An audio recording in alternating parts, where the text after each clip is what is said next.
Welcome to Leveraging Lookups and Subsearches. I'm Jessica with Splunk Education. In this module, you'll learn how to use lookup commands, correlate events with subsearches, and use the return command in a search. You may already be familiar with lookups, but let's look at a quick overview of how they work. Lookups allow you to add other fields and values to your events not included in your index data. We can combine fields from sources external to the index with searched events based on paired fields present. But let's look at a quick overview of how they work. Lookups allow you to add other fields and values to your events not included in your index data.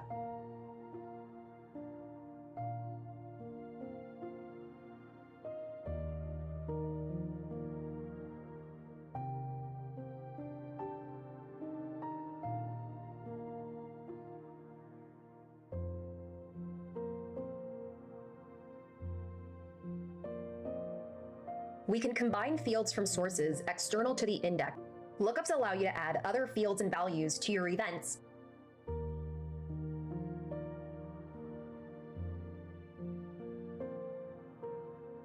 not included in your index data. We can combine fields from sources external to the index with searched events based on paired fields present in the events. With searched events, combine fields from source not included in your index data. We can combine fields from sources external to the index with searched events based on paired fields present in the events.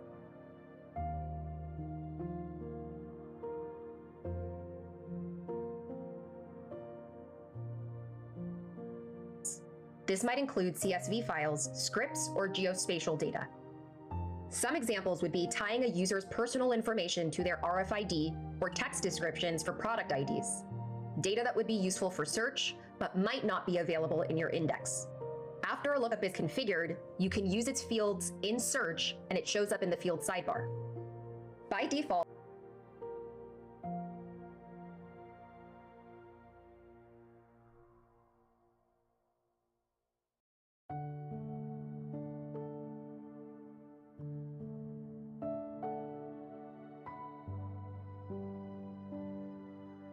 there are 4 types of lookups.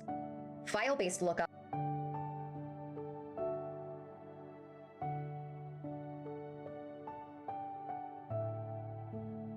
populate your events with fields pulled from CSV files.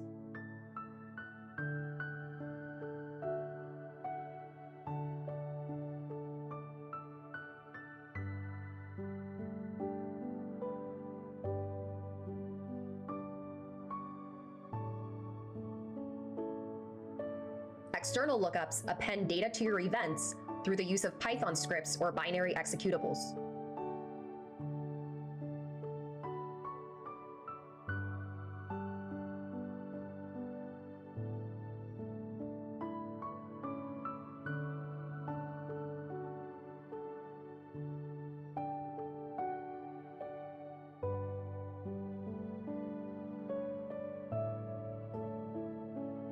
KV-store lookups access key value pairs from a KV-store collection, and geospatial lookups add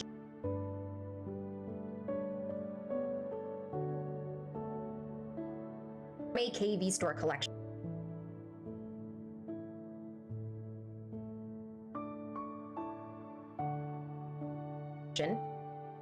And geospatial lookups add geographic information to your events by referencing a KMZ or KML file.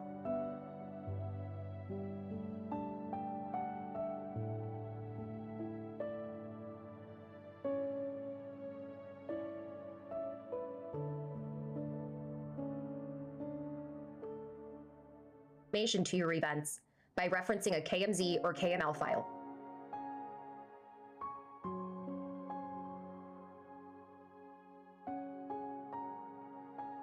Let's take a look at some commands that can be used to interact with lookups in searches. Lookups are a way to add additional fields to our search results at search time. As we can see in this example, we are looking at some badge readers.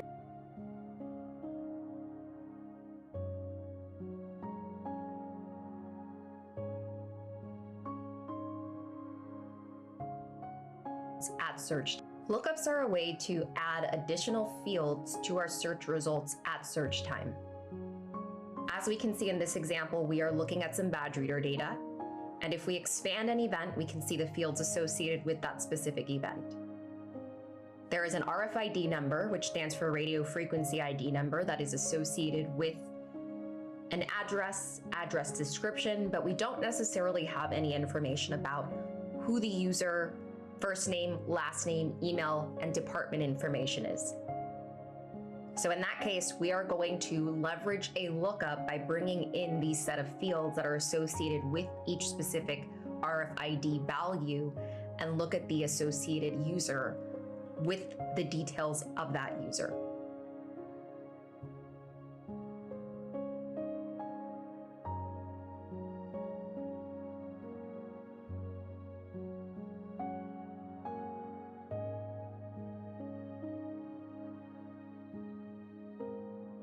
Let's results at search time.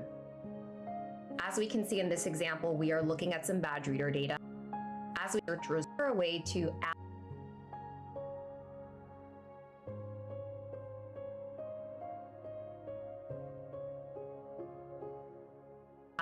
we are looking at some badge reader data. And if we expand an event, we can see the fields associated with that specific event. There is an RFID number, which stands for radio frequency, an address description, last name, email. Leverage a lookup by bringing in these set of fields that are associated with each specific RFID value and look at the associated user with the details of that user.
The input lookup command can be useful for searching and validating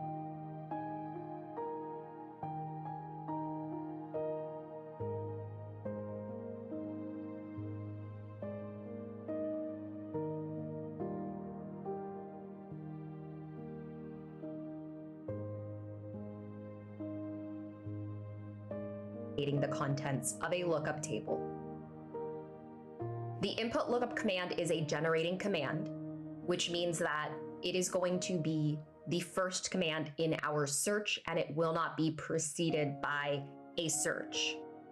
We will follow the input lookup command with the name of the file or the lookup definition that we would like to examine and validate.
that we would like to examine and validate. In an example here, we are passing in the lookup table file to the input lookup command to verify whether the contents of this products.csv file were loaded in properly. This will display the set of column names and the values down each column that exist within that CSV.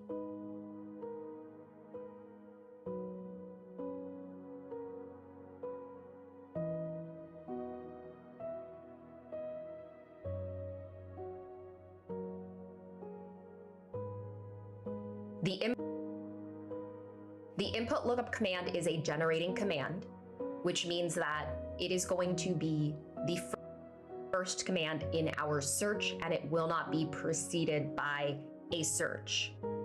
We will follow the input lookup command with the name of the file or the lookup definition that we would like to examine and validate.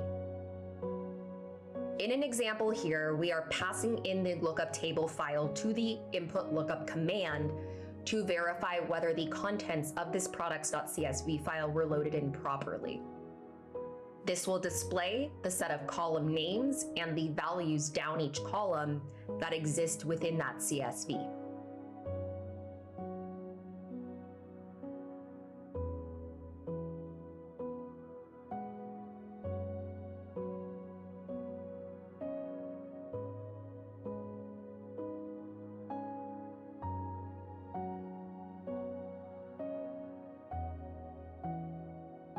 If you need to invoke field value lookups in a search, you can use the lookup command.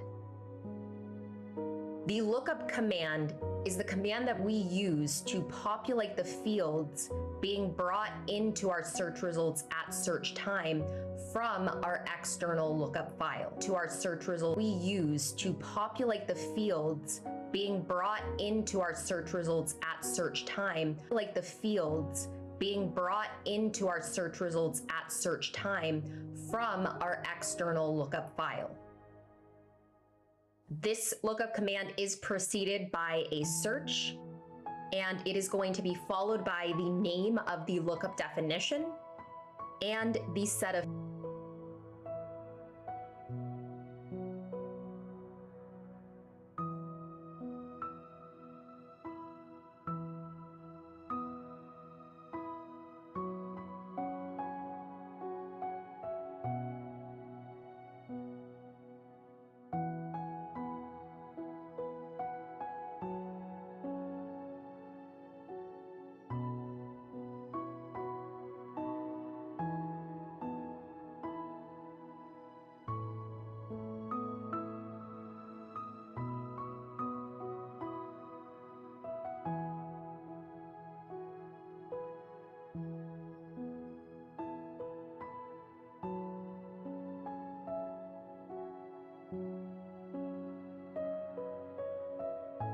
fields that we would like to output to our search results.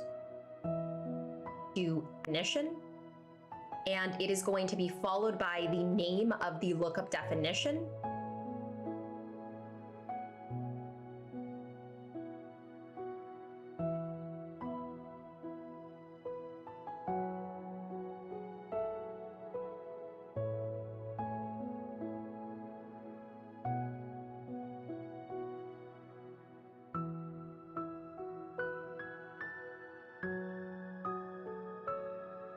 and the set of fields that we would like to output to our search results. By default, Splunk is going to add all of the remaining fields in the lookup table to the events.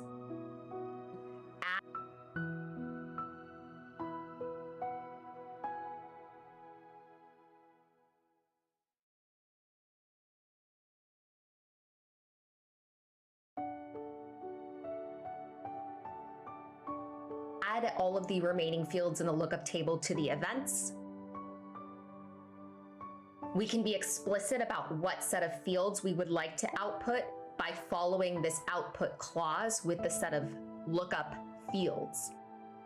Output will overwrite any existing fields. Output new will not overwrite existing fields.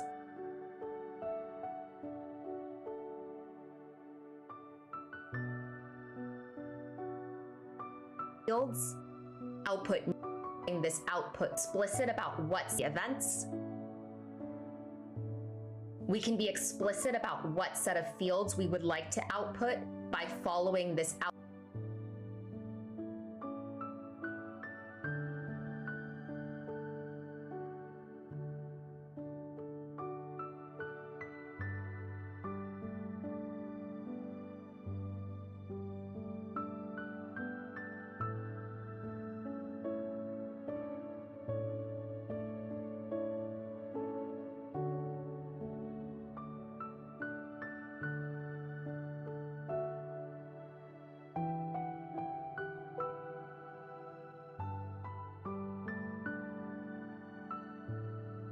output clause with the set of lookup fields. Output will overwrite any existing fields. Output new will not overwrite existing fields.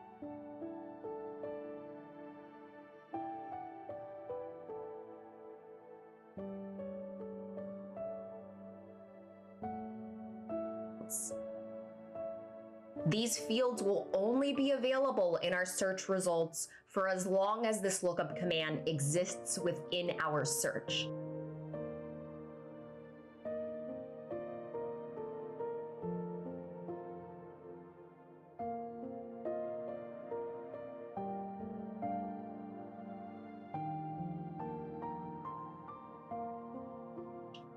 Once we remove the lookup command from our search, those fields will no longer be available via the search results and via the field sidebar. Now, there may be instances where we may want to automate these search results, and that would be the process of creating an automatic lookup instead of piping to the lookup command every single time we want to work with these set of fields. This search here invokes product.csv, and it uses product ID as the input field. These set of fields that are output are going to be price, product ID, product name, and sale price. An alternative to having to pipe to the lookup command every single time would be to create an automatic lookup. Here we see an example of searching across our web server data, source type of access combined. We're looking for all successful purchases in the online store, and we are going to invoke this products.csv lookup. The input field is product ID. We will output price and product name. And price and product name will now be available as fields in the sidebar as long as this lookup command exists. We can then treat those fields like any other field, compute a sum of our price, name that sales, and split by product name. This is an example of passing in the lookup table file name to the lookup command. An alternative example is passing in a lookup definition to the lookup command. This lookup definition is called holiday underscore product underscore promo. Input field is product ID. Output is sale price and product name. Those fields will then be made available, and we can then compute a sum of our sale price, name that sales, and split by product name, displaying this table. So this is an example of a scenario in which your knowledge manager may have just uploaded a new lookup definition for the promotional holiday products, and we've been asked to calculate the sales for each product in the last 24 hours using the promotional sale price. Now we can limit the set of distinct values with lookup. An option here would be to use the same name for the lookup field and the lookup destination field, which will limit the number of distinct values for the lookup destination field.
In this case, the input field is user, the output field is user, and we're just going to limit that to a value of 6. If we take a look at an example and jump on over into a demo, what we'll see here in a lookup table file under settings lookups, selecting lookup table files and adding a new CSV, we're going to select known users.csv here.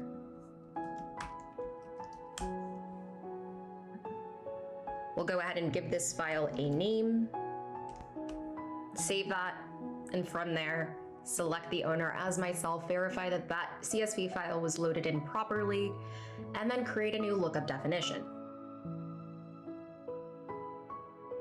If I select file base as the lookup type, known users.csv as the lookup table files, and I give this a lookup definition of known users, I'll go ahead and save that. Jumping on over into my search, I will invoke this lookup, and really before I do that, just verify that it was loaded in properly by piping to the input lookup command, specifying known users.csv, which is the lookup table file, and I'll verify that that is a CSV file that contains a user column with a list of all of those users.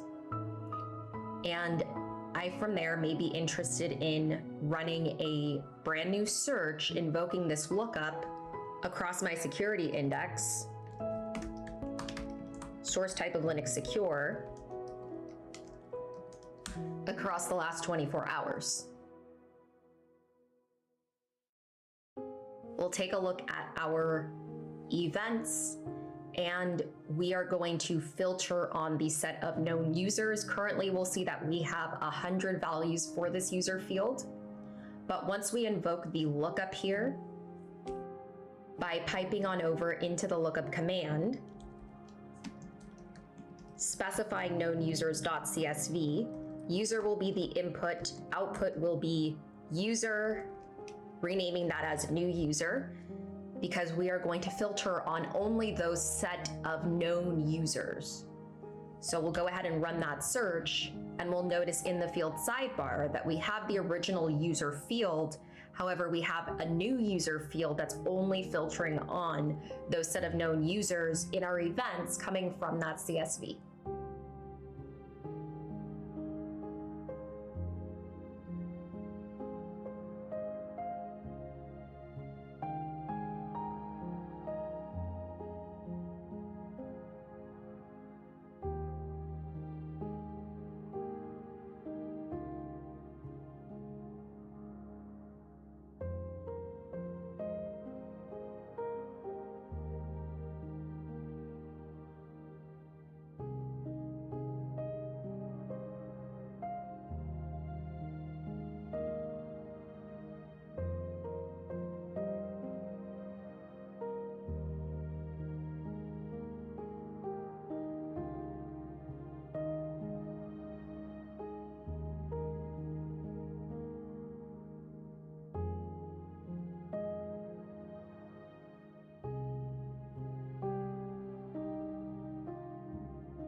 To write the results of a search to a lookup, you can use the output lookup command.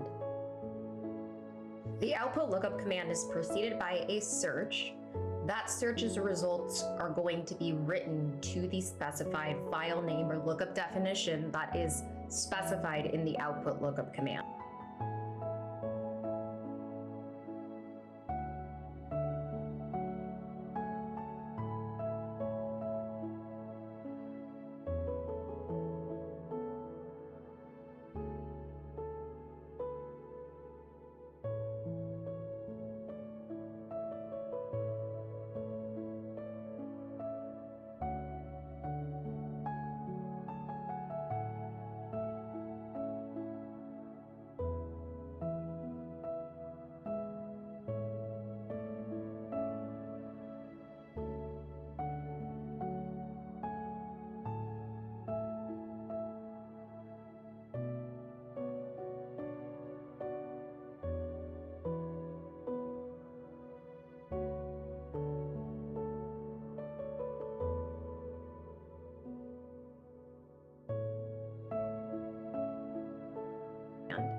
We can see an example here of the output lookup command writing those search results to a CSV file named users.csv or to a lookup definition table name of user group.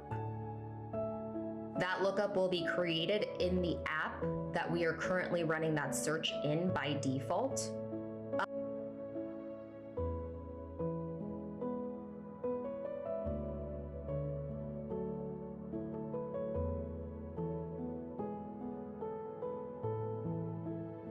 Otherwise, the app of user group. That lookup will be created in the app that we are currently running that search in by default. Otherwise, if we set create an app equal to false, which is an option that's built into the output lookup command, that is going to save that lookup file within the system lookups directory. One example of using the output lookup command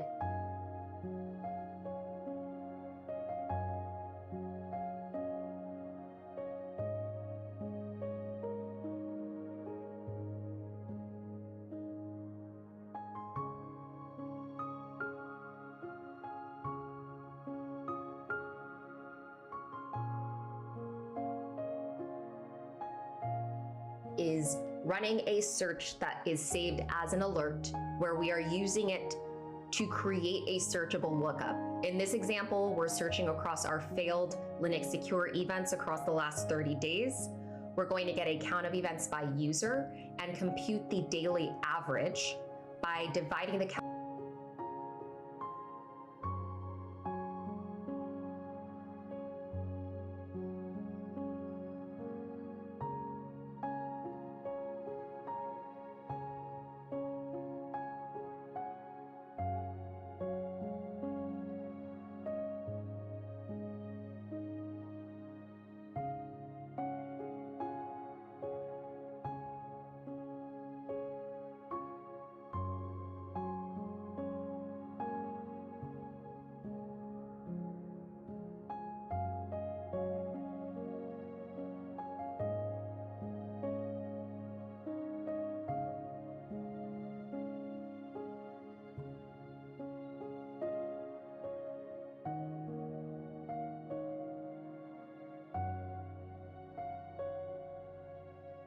count by 30 and rounding it to the nearest integer level.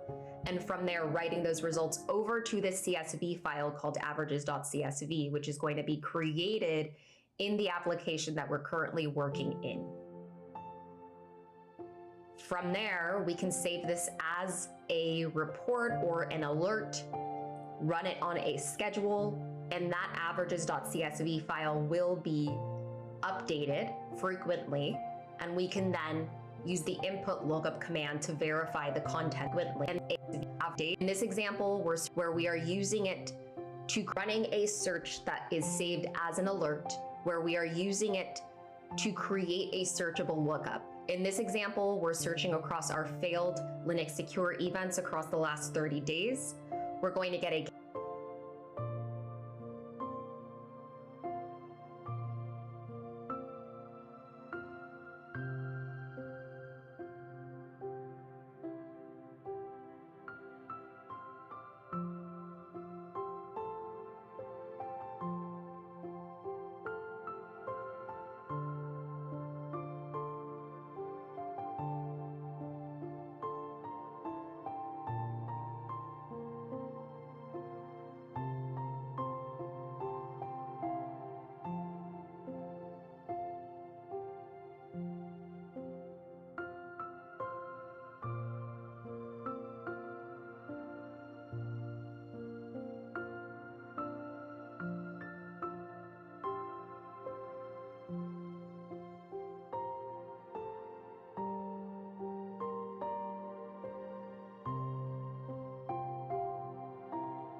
accounts are using it is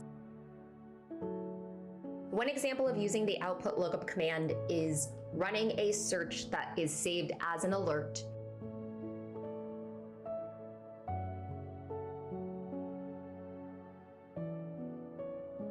where we are using it to create a searchable lookup.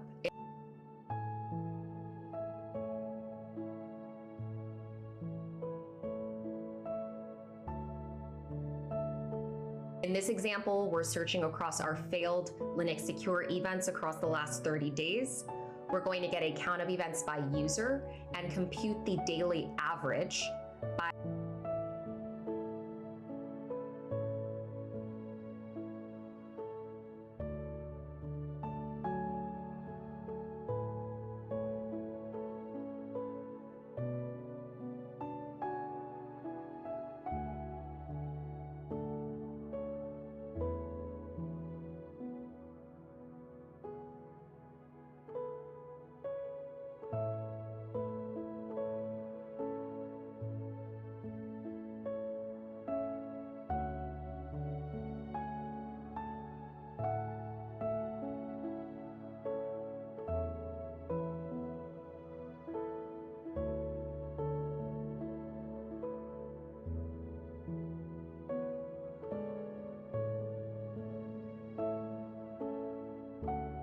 dividing the count by 30 and rounding it to the nearest integer level. And from there, writing those results over to this CSV file called averages.csv, which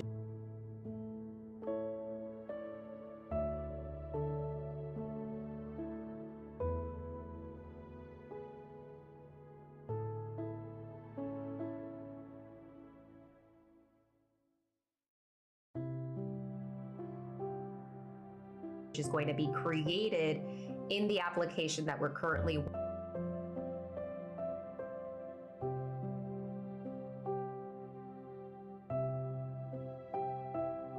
working in. From there, we can save this as a report or an alert.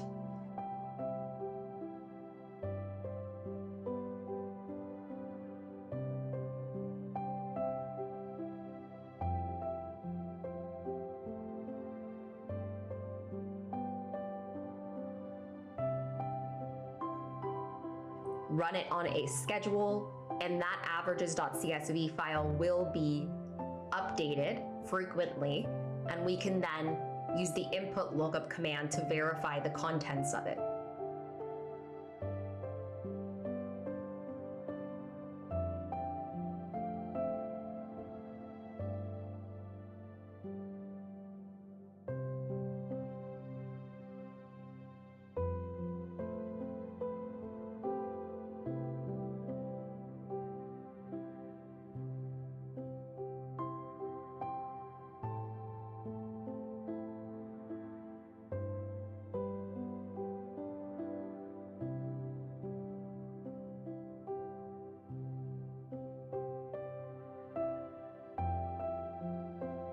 A subsearch is a search that passes its results to an outer search as search terms.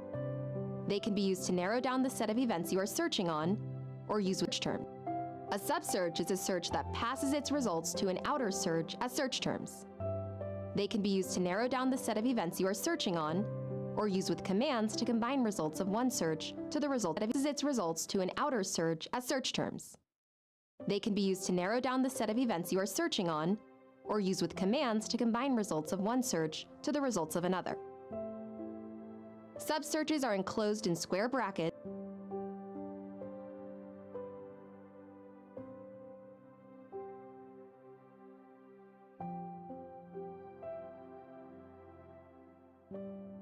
narrow down the set of events you are searching on, or use with commands to combine results of one search to the results of another.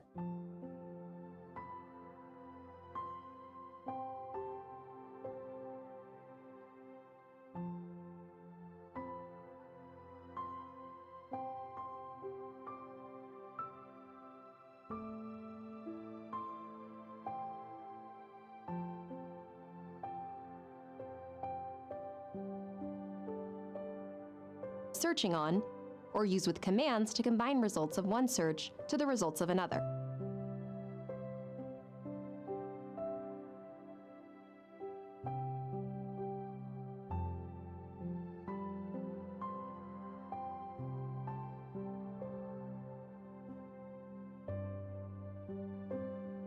Subsearches are enclosed in square brackets and must start with generating commands, like the search command or tstats.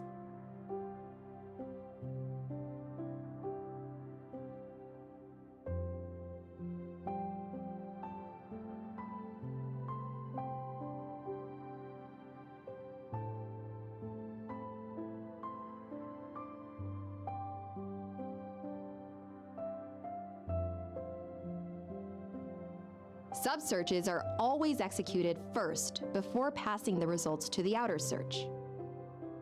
In this example here, we can see we have our basic search, followed by a subsearch in square brackets, followed by a set of additional commands.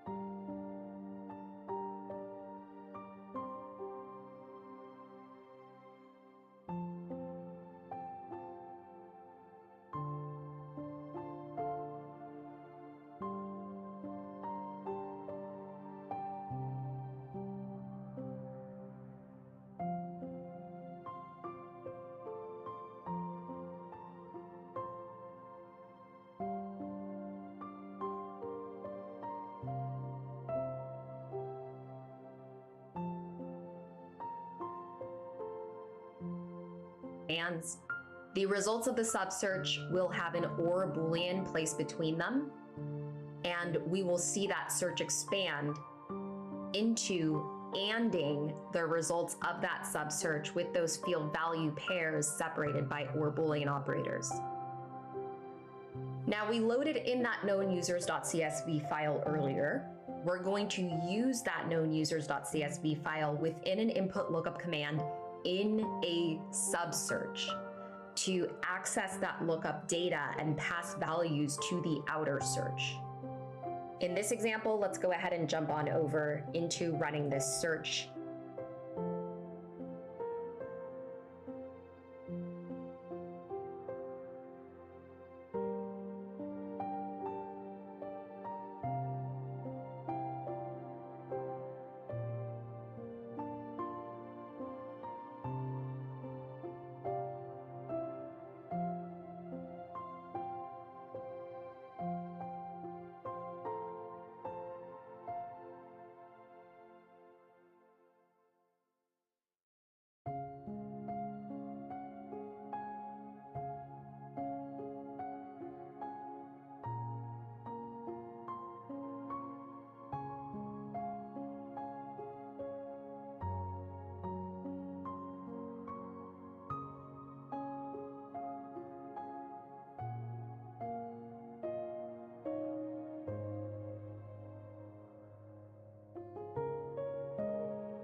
And taking a look at our security index.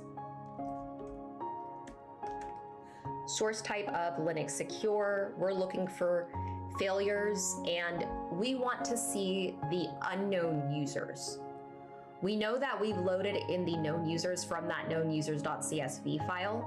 And so if we wanted to filter on the unknown users, well, what happens by default with the subsearch is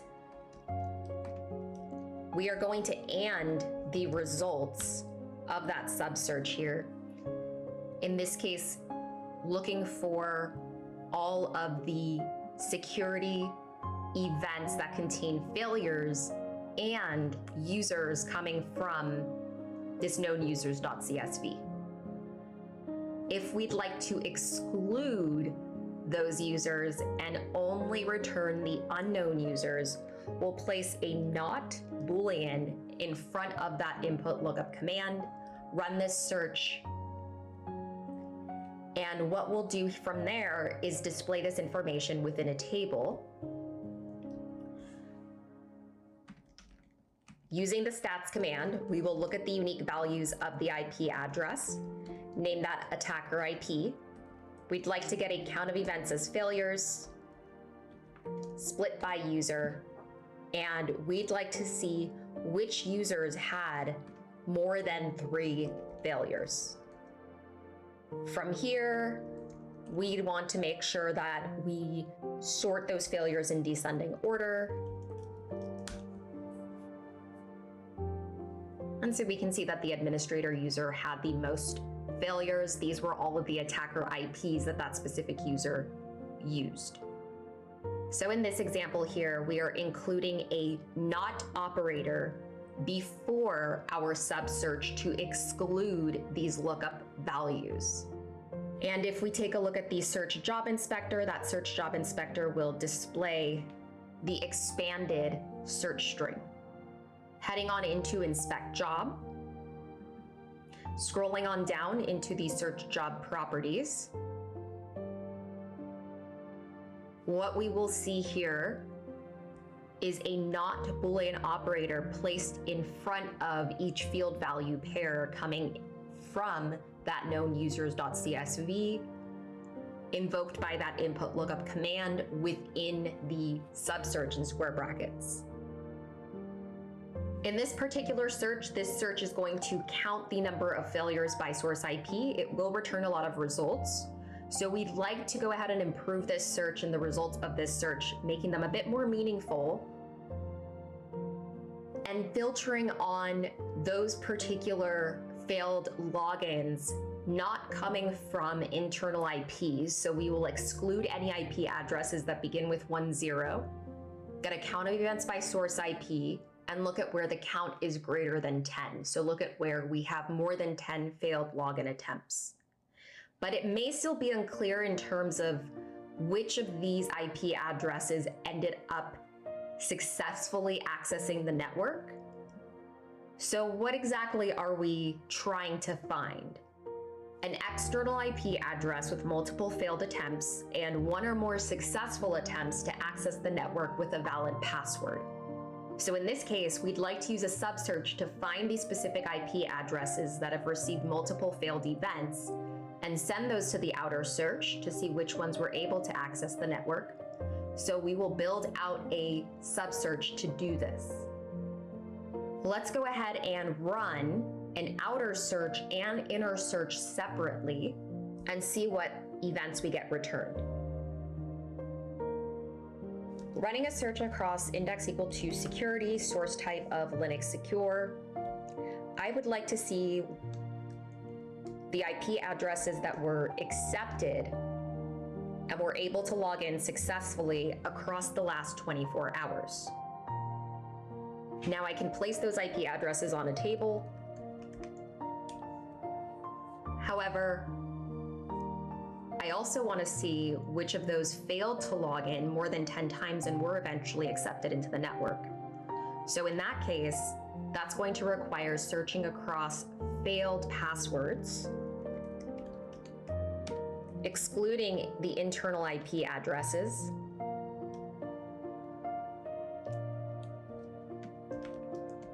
and getting a count of events by source IP, where the count is greater than 10.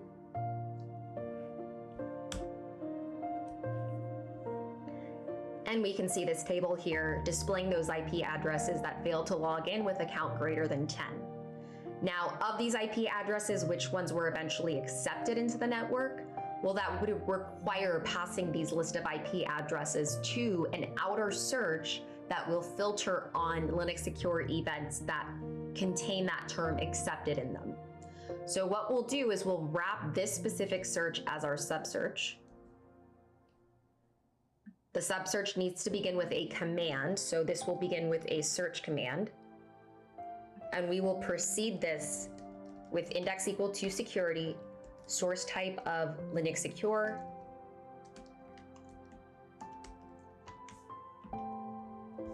accepted, and from there, if we run our search, we'll notice that we're not getting any events being returned. If we look up into the job inspector here and try and diagnose why that is, in the search job properties,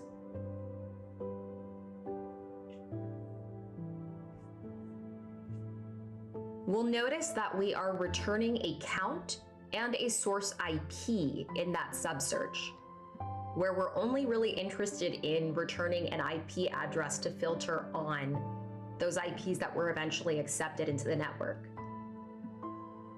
So we need to be restrictive within the subsearch on what field we are returning to the outer search, and we will do that using the fields command, passing that source IP field. From there, we will see 314 events being returned, and we want to place those IP addresses onto a table. So I will first remove any duplicates, and from there, pipe on over into the table command, listing out those unique IP addresses. Now, if we'd like to run the inner subsearch separately and take a look at how Splunk will format the results of that inner search, there is a format command that allows us to do this. I can go ahead and remove the outer search,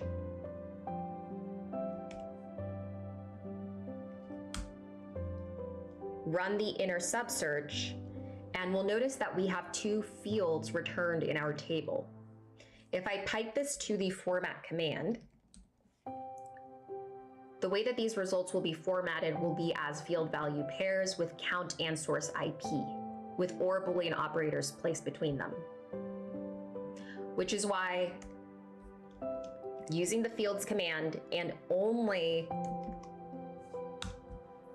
passing that source IP field to the outer search is going to format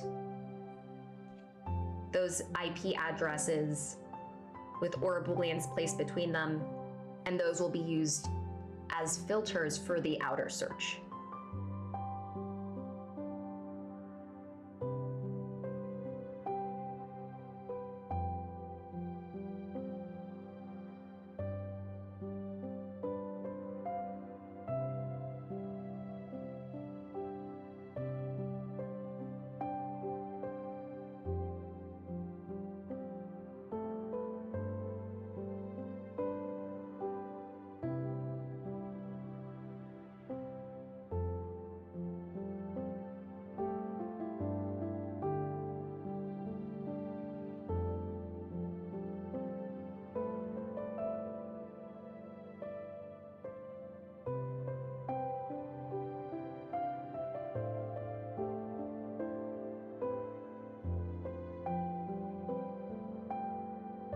Subsearches are useful, but they have their limits.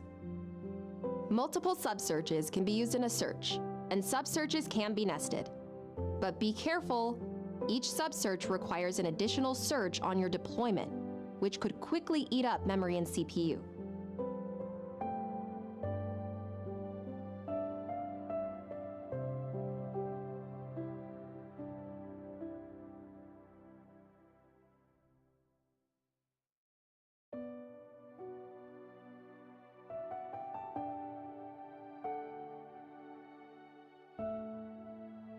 They have a default time limit of 60 seconds to execute, after which they are finalized. Once that time limit is reached, only the events found during those 60 seconds are returned to the outer search, whether the search is complete or not. Subsearches also have a results limit. By default, they only return up to 10,000 results. Once it's met, search stops, resulting in a partial set of events. The limit can be adjusted, but only by a Splunk administrator. Because of these limitations, we should focus our subsearch on a narrow set of data. Ideally, a subsearch produces a small set of results, filtering out unnecessary events. It then returns that narrow set of results for the outer search to work with. If an outer search is set to execute in real time, then its subsearch will execute over all time by default. In order to avoid exceeding the subsearch's time limit, we can include earliest and latest time modifiers in our subsearch.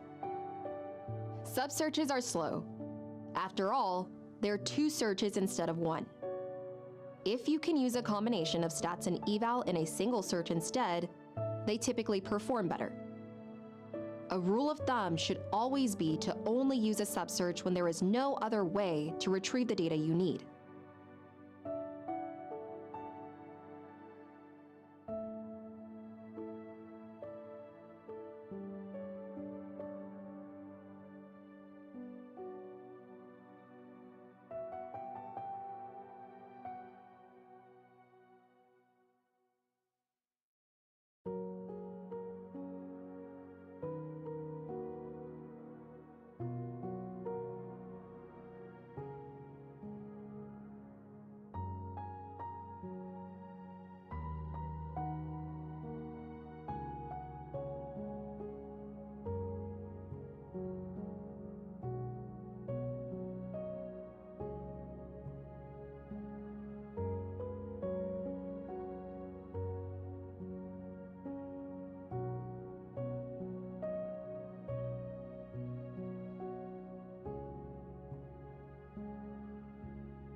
Subsearches are useful, but they have their limits.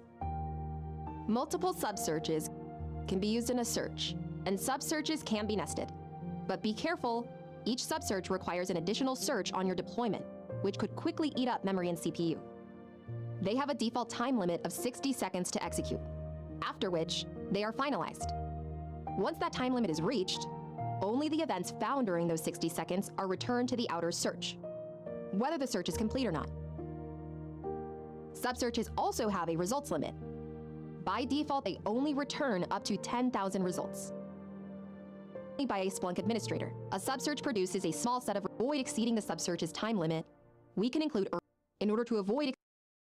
If an outer search is set to execute in real time, then its subsearch will execute over all time by default. In order to avoid exceeding the subsearch's time limit, we can include earliest and latest time modifiers in our subsearch. Subsearches are slow. After all, there are 2 searches instead of 1. If you can use a combination of stats and eval in a single search instead, they typically perform better. A rule of thumb should always be to only use a subsearch when there is no other way to retrieve the data you need.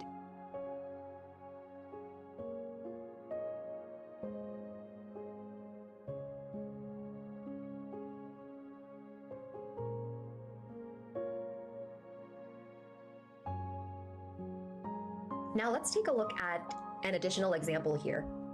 Let's say a tailgater likely followed someone into the building, and the CSO wants a list of tailgaters during the last 4 hours. We would like to build out a subsearch to find the specific users that badged into the building, and create an outer search to find users that logged into the network but did not appear in the subsearch results. Using a subsearch here, we are placing a not Boolean operator in front of that subsearch, which is searching across our badge reader data for any events that contain an event description of access, and returning the unique set of users to the outer search, which is filtering on the Win Authentication security events that contain an event code of 540 or 4624. This will return the unique set of users that badged into the building and logged onto the network, displaying those users in our table. One alternative to using a subsearch is the eval or stats command. If you are working with a very large set of data, eval and stats will perform a lot better than a subsearch. We can see by inspecting the job inspector here, this search ran in 0.392 seconds. This completed 30% faster than using a subsearch. On the network with many users, the search using a subsearch could run for a very long time. If it's run pretty frequently, it could be resource intensive. And so the eval command in this example creates a new field called badge access, which assigns a value to each event in the history access source type of 1 or 0. The stats command creates a new table where each user is listed with their badged in value. And we are limiting the results to users with a badged in value of 0, meaning that they did not appear in the history access source type. We will see that this search with eval and stats is going to perform better than the search with the subsearch. Now, in terms of troubleshooting our subsearches, we want to make sure that the subsearch is wrapped in square brackets. It begins with a command, and along with that, we are returning the field that we'd like to filter on in the outer search. One recommendation is to run the inner and outer search independently, verifying that they both return results. Take a look at the job inspector, examine the runtime of your search, and determine whether that search can be formatted or built using the eval and stats command for better performance.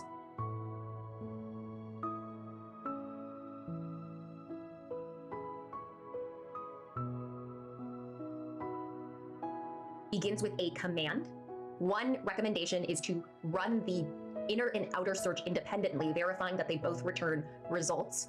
Take a look at the job inspector, examine the runtime of your search, and determine whether that search can be formatted or built using the eval and stats command for better performance.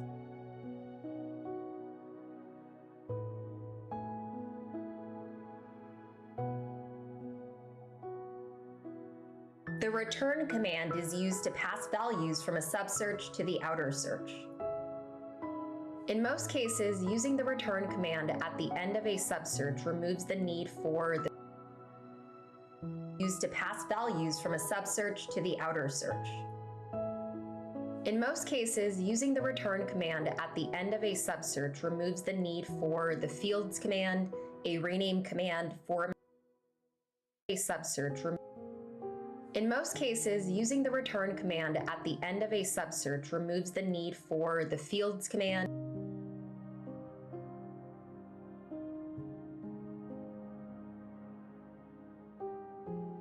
Using the return command at the end of a subsearch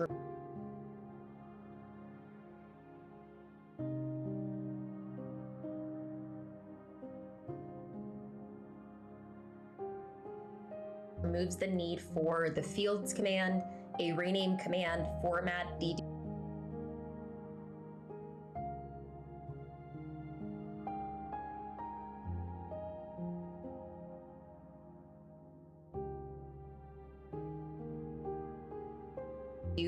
Or head command. The return command is preceded by a search and followed by a count value, which is considered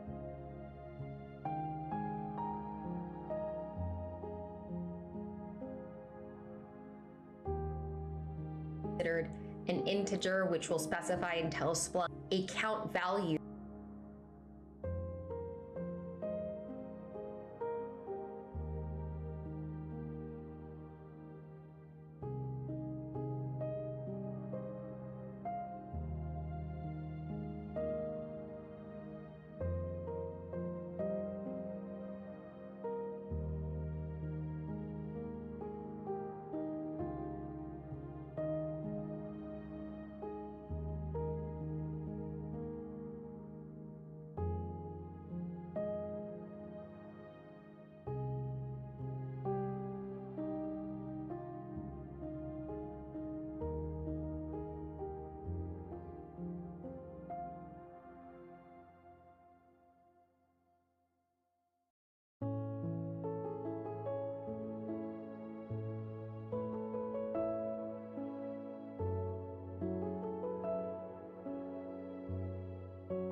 Search and followed by a count value, which is considered an integer, which will specify and tell Splunk how many rows of results to return.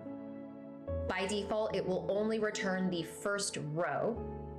And from there, we can provide one or more fields to return separated by spaces. We have the option to just fields first row to return. Integer, which will specify and tell Splunk how many rows of results to return. By default, it will only return the first row. And from there, we can provide one or more fields to return separated by spaces. We have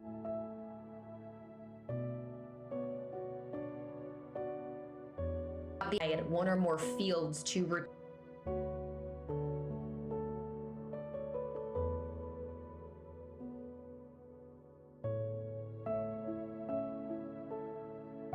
separated by spaces. We have the option to just return the values of the field or provide a new alias to rename the field. Let's take a look at a couple examples. In this first search, we are returning source IP, which will by default return the first field value pair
with the source IP field and its value. If we place a $sign in front of that source IP field, it will only return that IP address value.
And exclude the field name from being displayed in the results.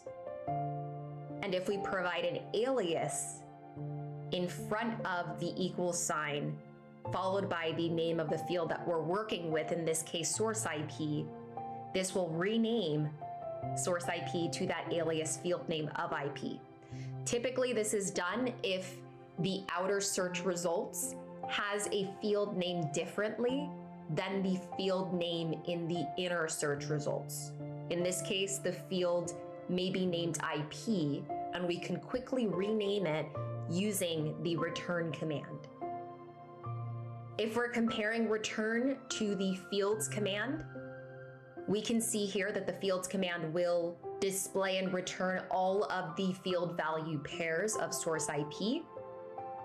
If we want a little bit more control in terms of how many results are sent to the outer search, in this case, the, let's say, first 3 results, we can include the return command with a limit of 3, followed by source IP. Now, heading on over into an example here, if we take a look at a search that we ran earlier with the fields command, we can see that these are the field value pairs that are returned, but if we switch this on over to the return command, we will see that first IP address being returned as the value of source IP. If I place a $sign in front of that source IP field, it will only return the value, and I can go ahead and create an alias as well.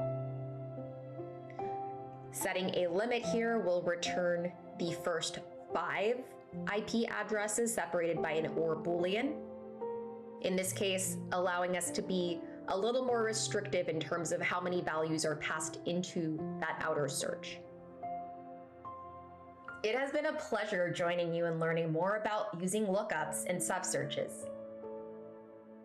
We suggest you check out the documentation and register for additional learning modules from Splunk Education. Thanks for watching.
Welcome to this LinkedIn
Bro, I don't understand. What is even the syntax of this? I don't even know what this is. They didn't cover this whatsoever at all. They're just making stuff up to put in here, bro. I mean, they're not making it up, but like, how are you gonna not tell me how to do this and then actually they did right here? Never mind. But what is this from?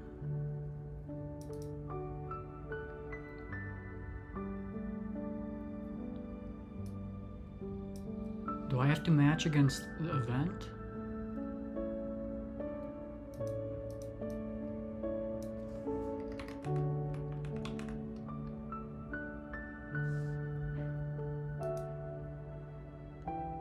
I don't know what they want.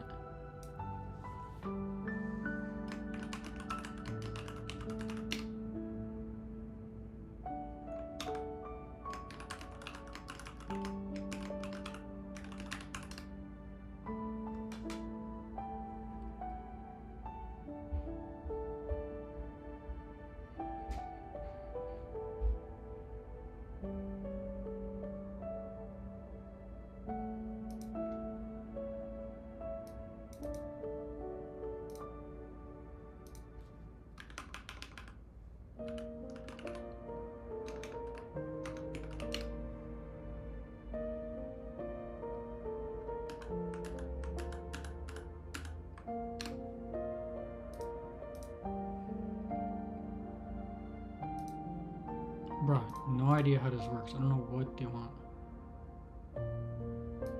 I did that.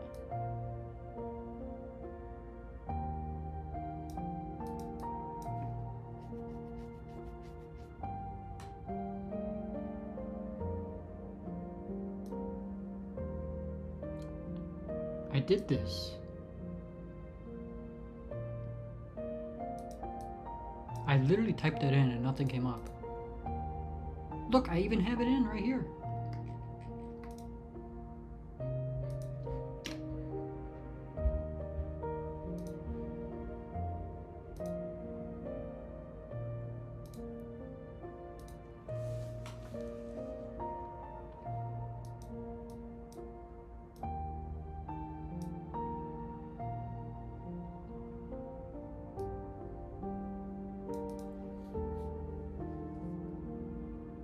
I literally have this.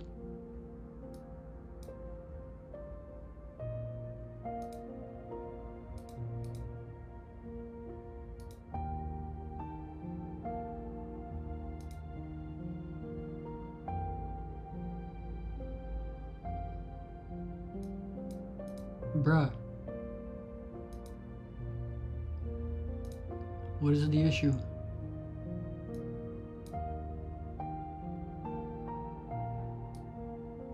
What is even the difference?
Are you getting into cybersecurity and want to learn more about Splunk? Or you recently just landed a new security? The purpose of Splunk is to have a central platform.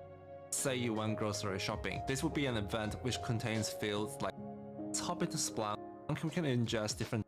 The next thing we need to understand is how we're storing these logs. Whenever we're storing numerous individual databases which are represented by indexes, which then stores very specific log data which are represented as events. Now that we have run through what logs are and how they are stored, we need to understand how we receive the data. There are multiple ways to receive data. One way is to manually upload. Alright, so let's create a new index and show you an example of how we can manually ingest the data into Splunk. So we can just put in an index name here. Let's do test ingestion. 2, 3, submit. Alright, so now that's been done, which is good, and help us do our jobs more efficiently. Fields to see if destination, how many times this source IP address appeared. So we can do something like stats count by source IP and the source MAC address. And let's refine this even more by throwing in a sort by the count. So this is going to show in descending order. Alright, so here we can see there's about 444 results returned, but we don't really need all of them. We probably only want the top 10, so we can do something like hit 10. So that's just gonna return the first 10 results. So now that we have this result here, we can probably add more data to it. So I'm thinking of adding some geographical data to this source IP. So what we can do here is use IP location on the source IP. Here we can see there's a lot of blank data here. We can just refine it even more. So let's just remove the hit 10 here. And then we can do a search on the country to filter out the non-null values. So we can do equals the star. Alright, so now we can see the values are coming in. We can just add back in the top 10. Okay, so now we have all these results here, but we're missing a key information. We don't know the activity time of this source IP. So what we can do here is go into the stats function and just add in the latest time so we can figure out the latest event that happened with this source IP. That's time. Alright, so now in the results we can see we have the time field, but we might not need every other field like the latitude and the longitude, so let's just do a bit of a cleanup. I'm going to move this table down here, and then I'll leave the time here, I'll leave the source IP, the source MAC address, I'll include the count, I'll delete the destination IP and the destination MAC because we don't have that, and I might just add in country. So this simplifies everything. Let's say this is the final search that we want. We can just save this as a macro so we can use it later. So what we can do here is go into settings, and then I'm going to click advanced search. Then I'm going to search macros. You can see we have existing macros here, so I'm going to click new search macro. I'm going to copy this search here, drop it in the definition. And I could just name it something like top 10 source IP and just hit save. And here we have it. We have saved up our search. And the good thing about this is we can just search this string here, which brings up the exact same search as we did before. We add in this dash, top 10 source IP, dash, and we can see this is showing the exact same result as before. So if you're a programmer, then you can think of this macro as a variable that you can save to be used later. So let's make this search even more useful. Let's say this is your network traffic and you want to monitor it to make sure that there's no suspicious activity going on. That means that if you have a high number of count for a particular source IP, that could indicate that it's suspicious or there's something going on. So what you want to do here is just to create an alert for a particular threshold. So let's say our threshold is 100 count. What we can do here is do a search count more than 100. And here we can see this is the only source IP address with the count more than 100. And what we can do here is save as alert. And then we can just name this alert to something like suspicious IP. The good thing about this is we can add an action which sends an email or maybe a script. So an example here, we can just pop in our email, we can just pop in the subject and just type in the message that you want. And we can even attach CSV or PDF of the result. Now I'm going to show you how to create a dashboard on this search here. So I can create a dashboard and I'll just name it something like suspicious IP. And let's just select classic dashboards because that's just the easiest. Okay, so let's enable dark mode because that's easier on our eyes. Alright, so now that we have the dashboard created, let's go back to the search and click save as an existing dashboard. And we can find it right here. And save the dashboard. Now we can just go back here and do a refresh. And here we can see the exact search here in the panel. So what we can do here is allow more customizations for the search. So the first thing I'm going to do is just remove some filters on the existing search. So I'm going to remove hit 10 and then hit apply. So now it's gonna show everything. So I'm going to add in an input, and the first thing I want to add in is the time range. So I'm just gonna name it time range. So the next thing I want to add in is for the source IP. This is for the case if I want to search for a particular IP address. So I'm gonna add that in, label that as source IP. Token, I'm just gonna leave it as IP token. Default, I'm just gonna put in the wildcard. Alright, so the next thing is adding this token into our search query. So I'll copy that. So I want to add it to the base search, which is this first line here. So I'm going to type in source IP equals $, and then throw in the token name here. And then I'm gonna throw in a submit button here, and then hit save. Alright, so let's say we're searching for a particular IP address. For example, this one down here. Copy that. Drop that here, and then hit submit. This is going to isolate that particular IP address for you so you can do your investigations a lot easier. And we can do the same thing for the source MAC address, count, and country. So what I'm gonna do is just add input text, and then just do source MAC address, MAC token. So I'm gonna add it in this search as well. I'm going to replace this part with the token. Same thing with the count, copy that. For count, we need to add it at the bottom because this is where we generated the field. So we need to throw it into this search here. Count equals count token. And last but not least, the country. Country token. And I'm going to replace that down here. So now if we delete that and hit submit, it should return to the default search. And let's say we want to search for United States. Oh, that didn't work, so let's see what's going on. We need to add in quotes. Okay, so now that worked. And let's say we want to search for a particular account more than 100. And I just realized I need to fix this count up, so let's go down here and put in more than the token. Hit apply, save, and this should show us all the count that's above 100 and in United States.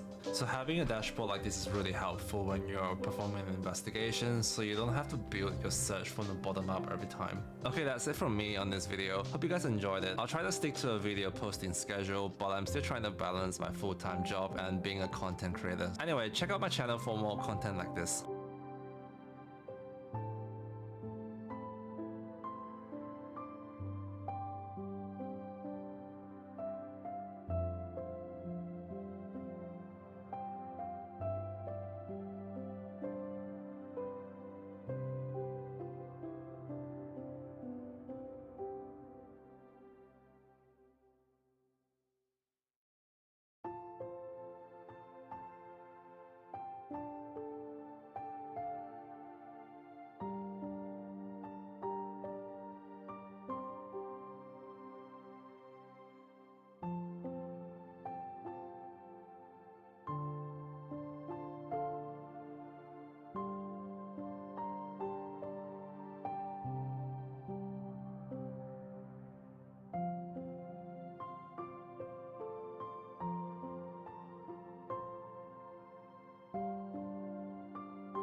It's impossible to log in, dude.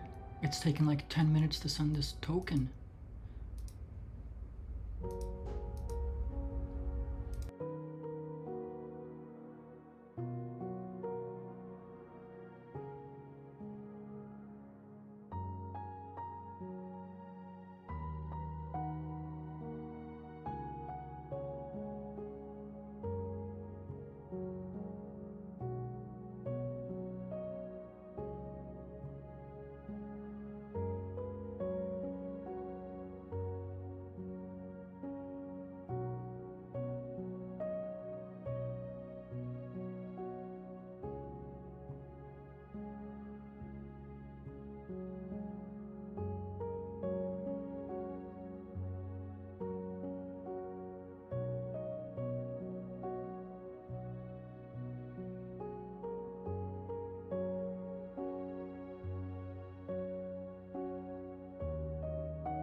Hello, welcome to Intro to Knowledge Objects. I'm Chris with Splunk Education. By now, you know that knowledge objects are tools that help you and your users discover and analyze your data. In this module, we'll take a deeper dive into creating and managing knowledge objects. Let's review the primary types of knowledge objects and take a look at how they are used. Fields are the building blocks of a Splunk search. When a search is run, all available fields can be found in the field sidebar. Clicking on one of these fields opens the field window, containing values for that field. Selecting a value from the field window will add it to your search, narrowing your data to only return events containing this field value pair. Expanding the field window in the field sidebar, we confirm that only the selected source type is being returned. While many fields are automatically extracted at search time, you can also manually extract fields from your data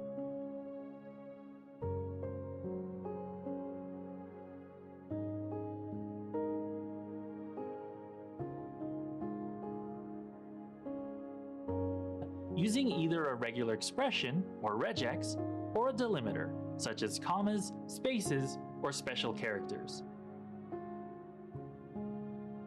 Field aliases allow you to normalize data by assigning an alternate name to existing fields in your data. These aliases can be particularly useful if multiple fields contain related values in different source types. Calculated fields perform calculations based on the values of existing fields. Their field names are created at search time, with a value supplied from the result of an eval expression, using values from existing fields. Additional fields and values that are not contained in your data can be added to your events using a lookup. Lookups are based on sources such as a CSV and can be configured to append additional fields to events found in your search. If you find yourself frequently using the same combination of search terms over and over, such as this query of all successful web purchases, it may benefit you to save your search as an event type. Event types provide a way to help you categorize your data. By saving these search terms to an event type called web sales, we can save ourselves keystrokes and time. Field value pairs can also be saved as tags. You can think of them as labels for your data. Tags can be used in search just like event types. Clicking on the host value, we see that only the value stored in the tag is returned. Event types and tags from returned events can also be accessed in the field sidebar. Workflow actions provide links within events that interact with external resources or narrow our search. They use the HTTP GET or POST methods to pass information to external sources, or can pass information back to Splunk to perform a secondary search. Searches you run repeatedly can also be saved to reports. To receive a notification when search conditions occur, you can save your search as an alert. Saved reports and alerts are very powerful and have a wide range of scheduling settings. Macros are search strings, or portions of search strings, that can be reused in multiple places within Splunk. Similar to event types, they are useful when you frequently run searches requiring similar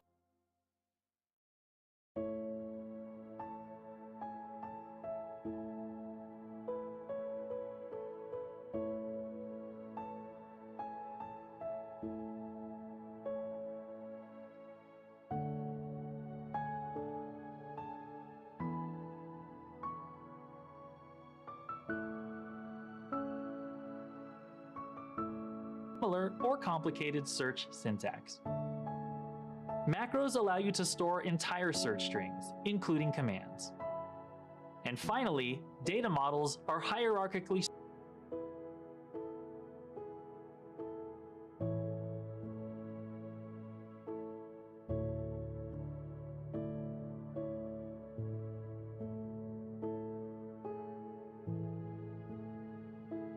structured datasets that can consist of three types of datasets: events, searches, and/or transactions. Data models can be used in Pivot, allowing users to explore data. Events, structured datasets that can consist of three types of datasets: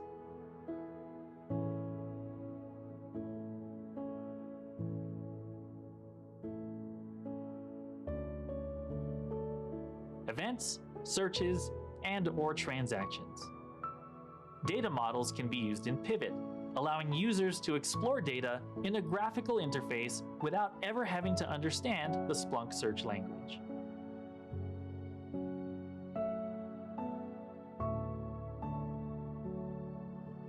As a knowledge manager, it's important to know how your colleagues will use these objects to help you create, edit, and manage them.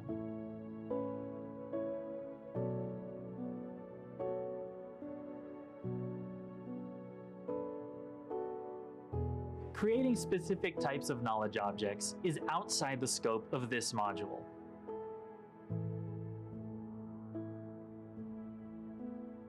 In this segment, we'll focus on features that apply to all knowledge objects.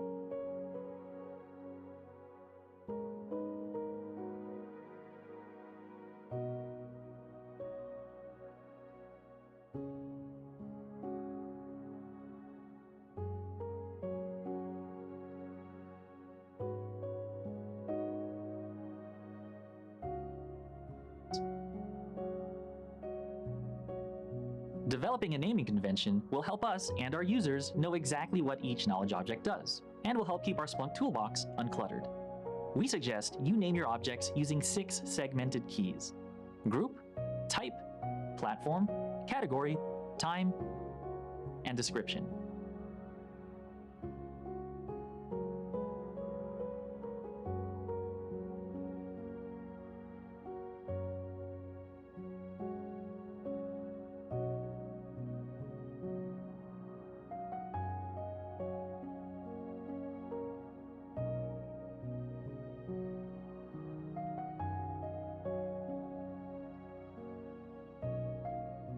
I have added a link in the notes with an explanation of what to use in each segment.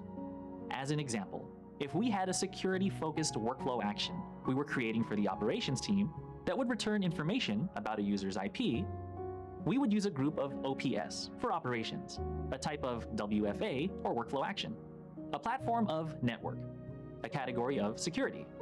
Since a workflow action is not time-based, we will use NA, and a description of IP whois action. Now when we are looking at our knowledge objects, we can see what they do, who they're for, and what to expect from them. Permissions play a major role when creating and sharing knowledge objects in Splunk. There are 3 predefined ways knowledge objects can be displayed to users: private, shared for a specific,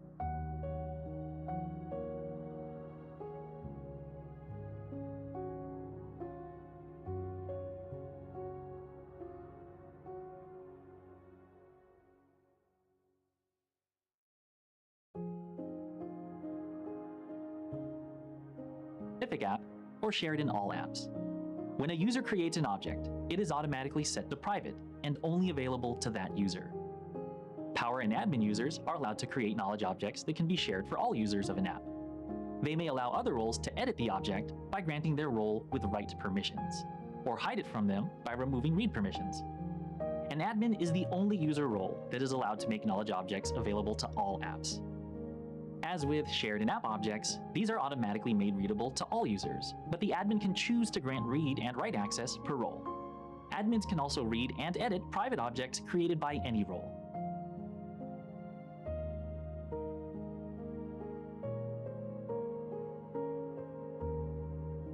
Knowledge objects can be centrally managed under the knowledge header in the settings menu.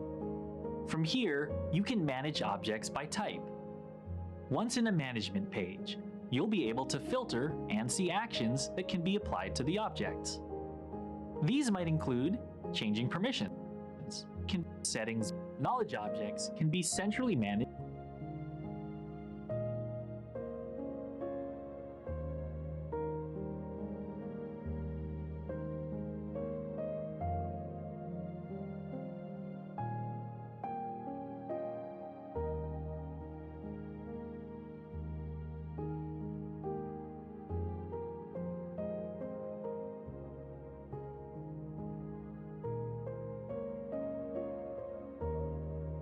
under the knowledge header in the settings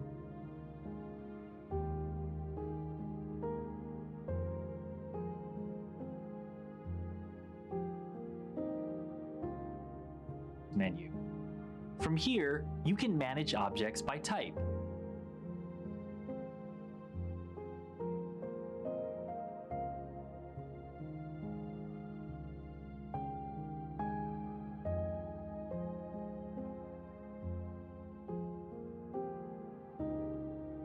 Once in a management page, you'll be able to filter and see actions that can be applied to the objects. These might include changing permissions, editing, moving, and deleting objects. Your role will determine your ability to modify an object's settings. If you're not sure which management page to use for your knowledge object, you can use the All Configurations page to see all objects on the deployment. Users with the admin role will see a Reassign Knowledge Objects button. From here, ownership of knowledge objects can be reassigned to another user. This is ownership of knowledge Reassign Knowledge deployment. Users with the admin role will see a Reassign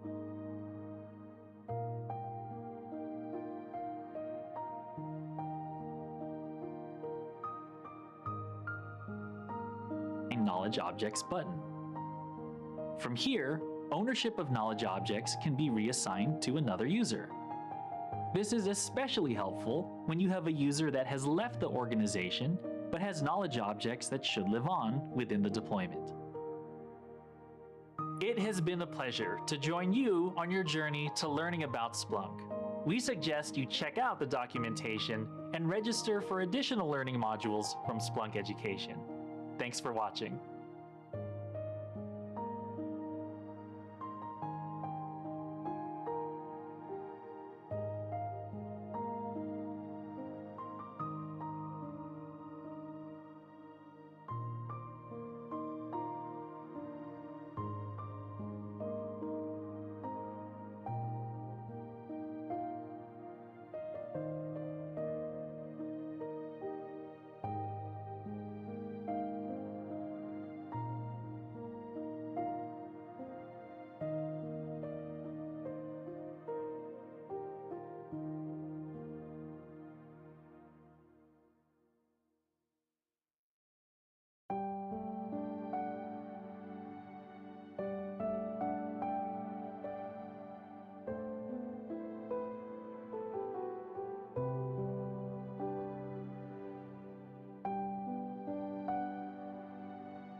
Hello, welcome to Search Optimization. I'm Chris Amade with Splunk Education.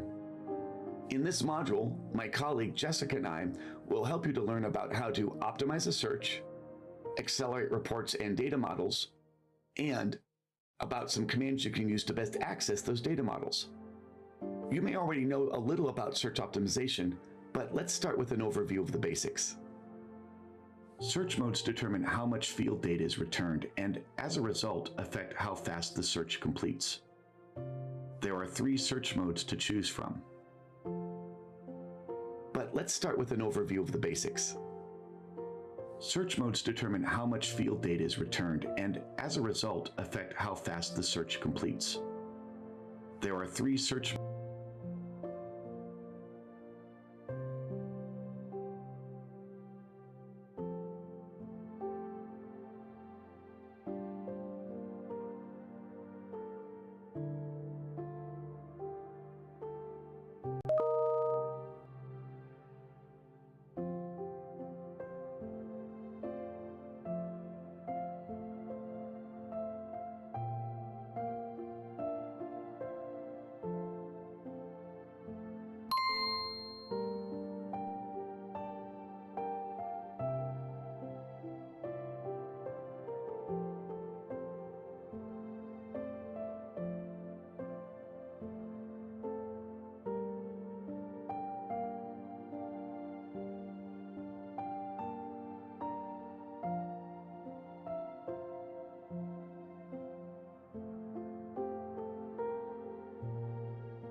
modes to choose from: fast, smart, and verbose. Fast mode prioritizes speed over completeness. Field discovery is disabled for this mode, only returning information on default fields and fields required to fulfill your search. Only returning information on default fields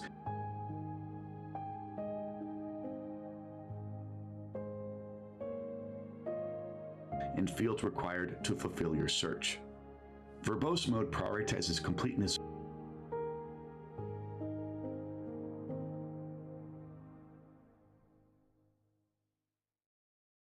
over speed, returning all search. Verbose mode prioritizes completeness over speed, returning all extracted fields, an event list, and an event timeline for to fulfill your search. Verbose mode prioritizes completeness over speed, returning all extracted fields, an event list, and an event timeline for every search. Extracted fields, an event list, and an event timeline for every search. Due to the increased size of the search payload, verbose mode is the slowest search mode option. Smart mode is the default search mode, balancing speed and completeness. If a transforming search is run, it will behave like fast mode.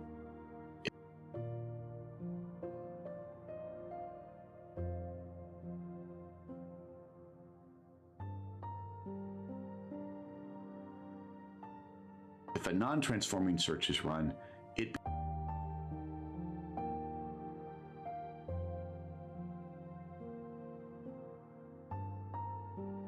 behaves like verbose mode. Using time to limit the events returned is the most efficient way to filter events.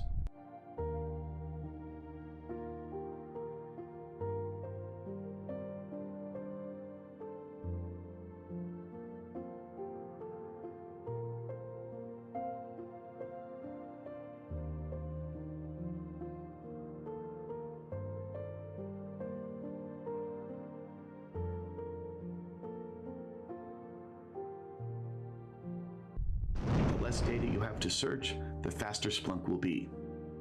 After time, the default fields of index, source, host, and source type are the most powerful.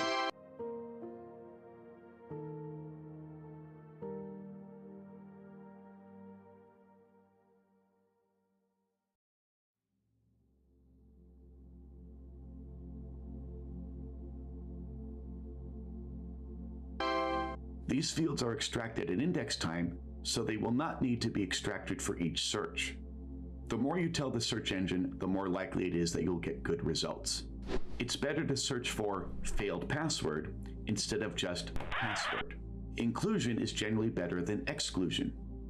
Searching for access denied is better than searching for not access granted. When possible, use the or in operators instead of wildcards. Apply filtering commands as early as possible in your search. Filtering early limits the number of events returned, making future manipulations of the data faster.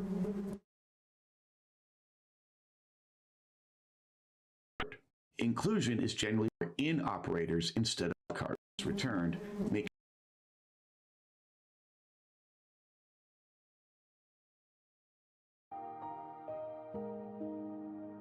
the Splunk Search Scheduler allows you to define and manage when scheduled reports and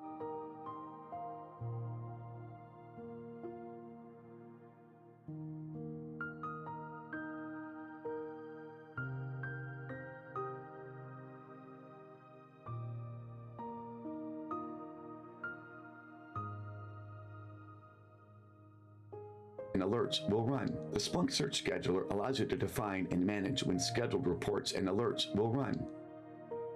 There's a limit to the number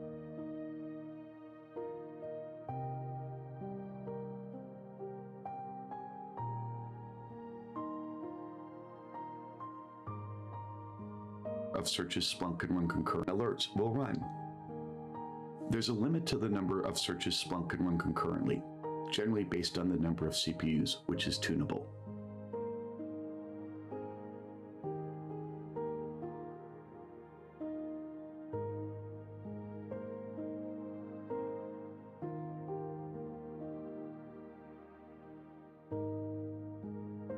When Splunk is running too many searches,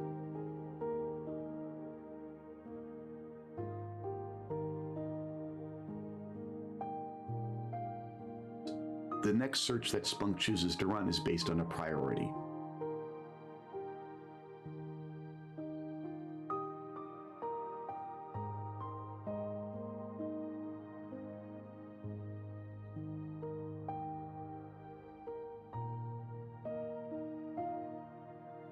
When a slot becomes available for Splunk to run a search, the first choice will be ad hoc historical searches.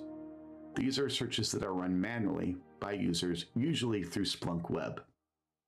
After ad hoc historical searches, the next searches considered to run will be manually scheduled searches using real-time scheduling.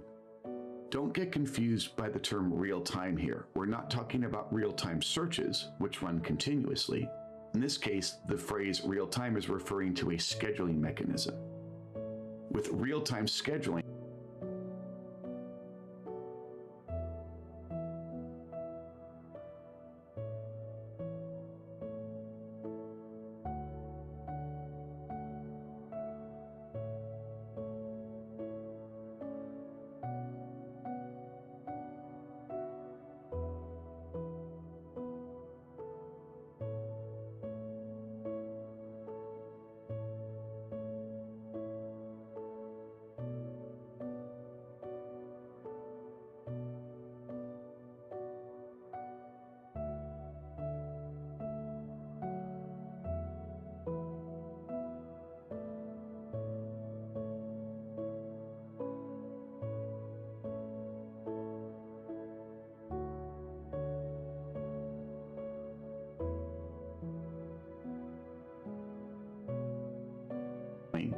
referring to a scheduling mechanism.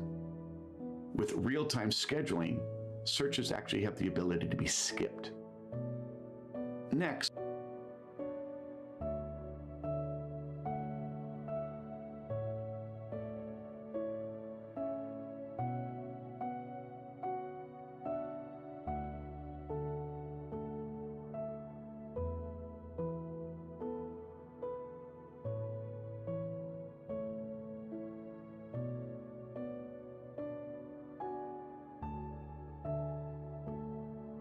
after real-time searches, Splunk will choose to run manually scheduled searches with continuous scheduling.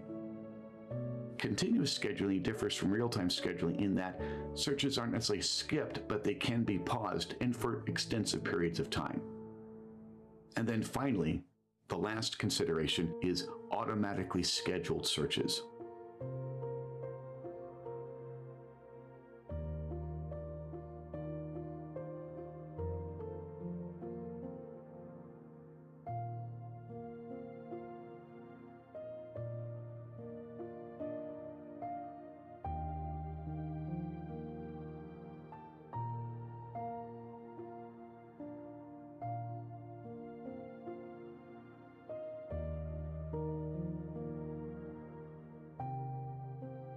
These are searches that were put on the schedule by automatic processes that maintain things like acceleration summaries and auto-summarization. If you want to find out more about real-time and continuous scheduling, please refer to the Splunk documentation.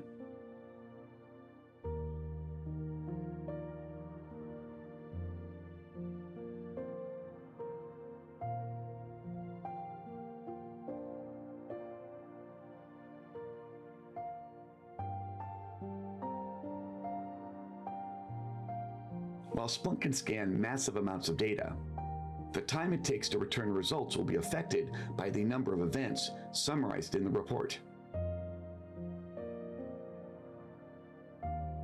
It will be affected can scan massive amounts of data. The time it takes to return results will be affected by the number of events summarized in the report. In cases where you're running a one-off search, this might not matter much, but it quickly can become impractical when you are using these searches in frequently run reports and dashboards, taxing your deployment and possibly slowing down search result times for all users. Splunk allows you to create summaries of your event data. These are smaller segments of event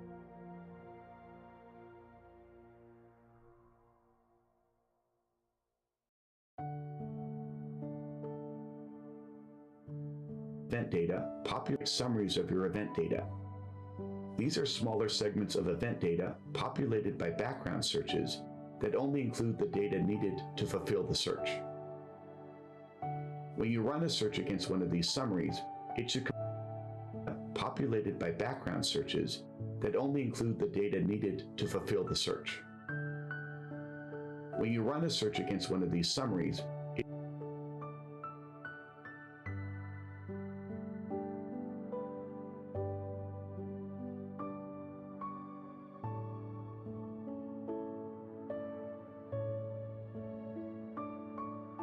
it should complete significantly faster.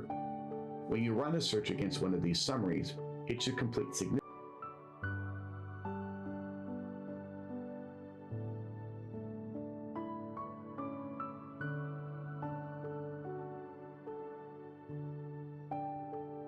faster, since the data you're searching over is much smaller than the original raw events. Splunk has 3 data summary creation methods. Report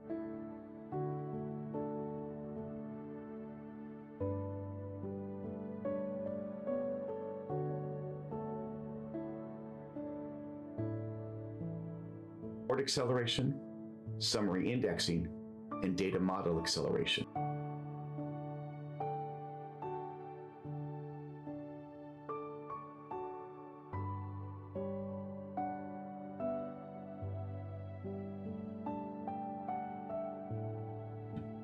Report acceleration will use automatically created summaries to speed up completion times for certain kinds of reports. Summary indexing enables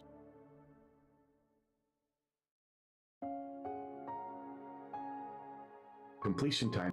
Report acceleration will use automatically created summaries to speed up completion times for certain kinds of reports. Summary indexing enables search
search acceleration through the manual creation of summary indexes.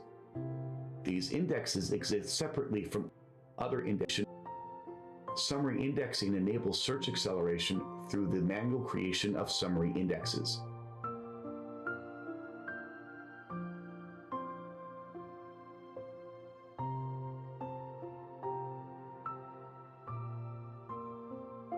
These indexes exist separately from other indexes in your deployment.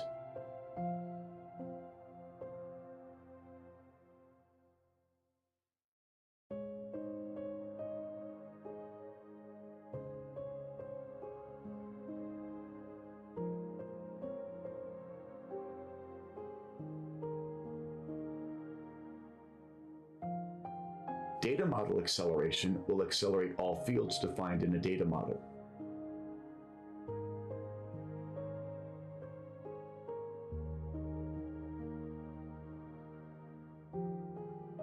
Data model acceleration is the easiest and most efficient option and will typically be your first choice.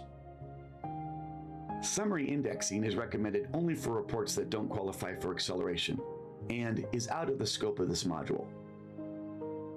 Only for reports that don't qualify for acceleration and is out of the scope of this module. If you're interested in learning more about summary indexing, I've added a link to your notes. Now, let's head over to Jessica and learn about report acceleration.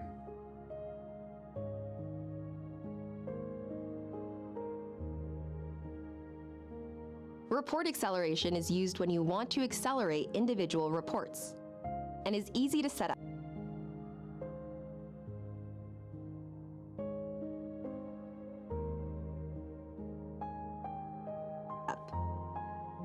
When you create an accelerated report, Splunk will run the report and populate an acceleration summary.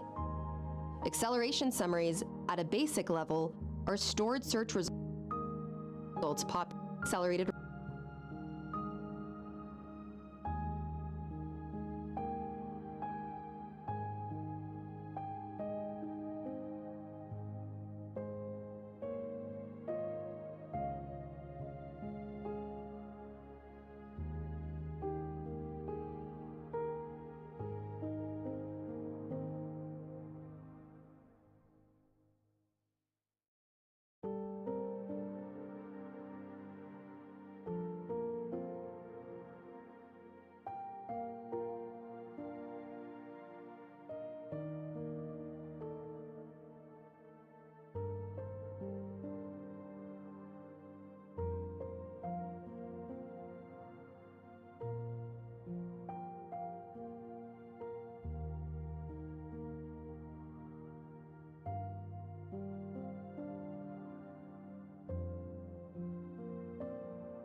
Report, Splunk will run the report and populate an acceleration summary. Acceleration summaries at a basic level are stored search results populated every 10 minutes to keep the data up to date. Report acceleration is used when you want to accelerate individual reports and is easy to set up. When you create an accelerated report, Splunk will run the report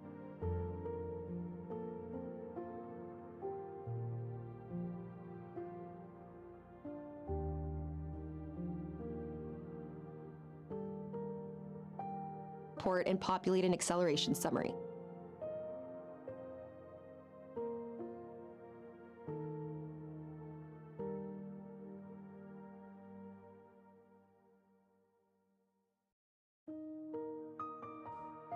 Acceleration summaries at a basic level are stored search results populated every 10 minutes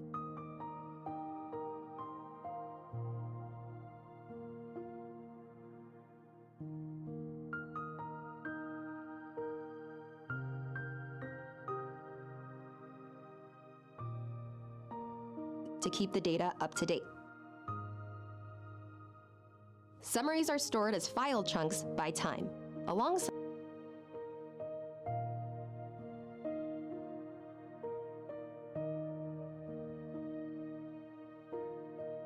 buckets. Summaries are stored as file chunks by time, alongside buckets in your indexes.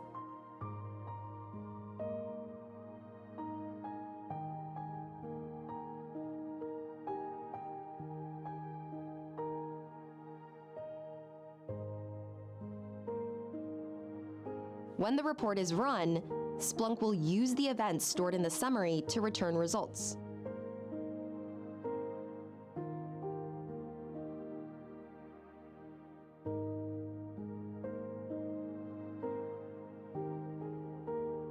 As an added bonus, if the summary is created from a shared report, any search created by a user with access to the report will also use the summary when possible.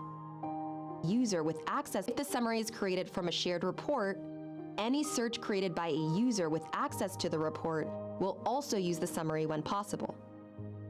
Before you can accelerate a report, there are a few rules you need to follow and some items to be aware of.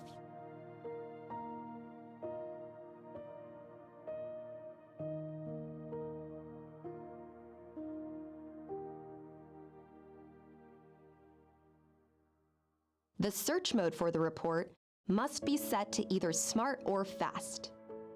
To accelerate a report, users must have the Schedule Search privilege. The Power User role has this by default. If you delete all reports that use a summary, the summary will also be deleted.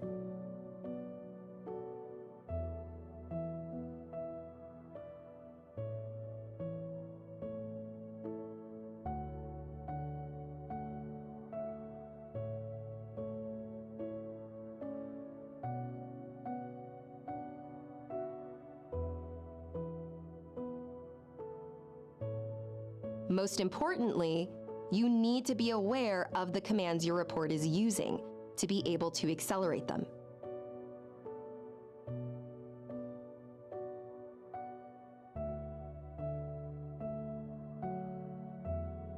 The three types of commands that are important to report acceleration are streaming, non-streaming, and transforming. Streaming commands operate on each event as the event is returned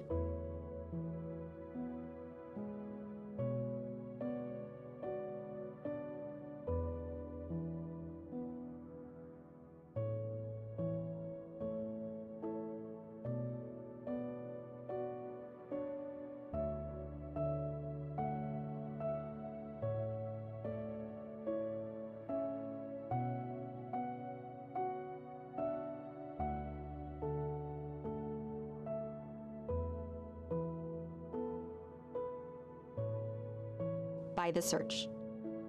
Eval, search, fields, and rename are examples of streaming commands. Non-streaming commands wait until all events are returned from the indexers before executing the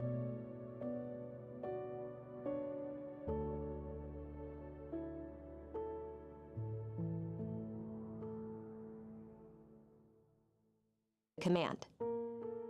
Not only do these include commands like transaction, but many streaming commands like eval and rename become non-streaming when used after a transforming command.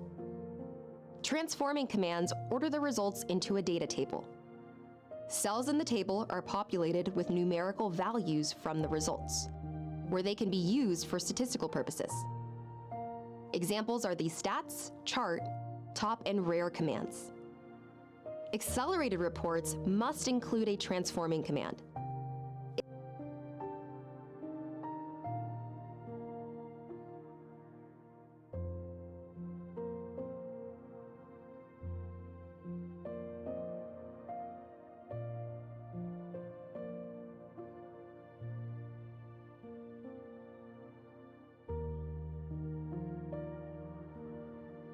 If there are any commands before the transforming command, they must be streaming commands.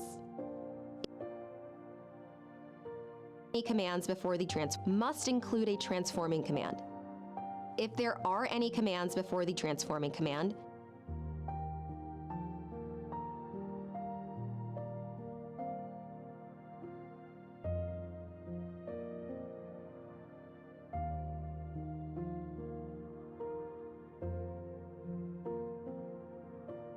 they must be streaming commands. If you use any commands after the transforming command, they must be non-streaming.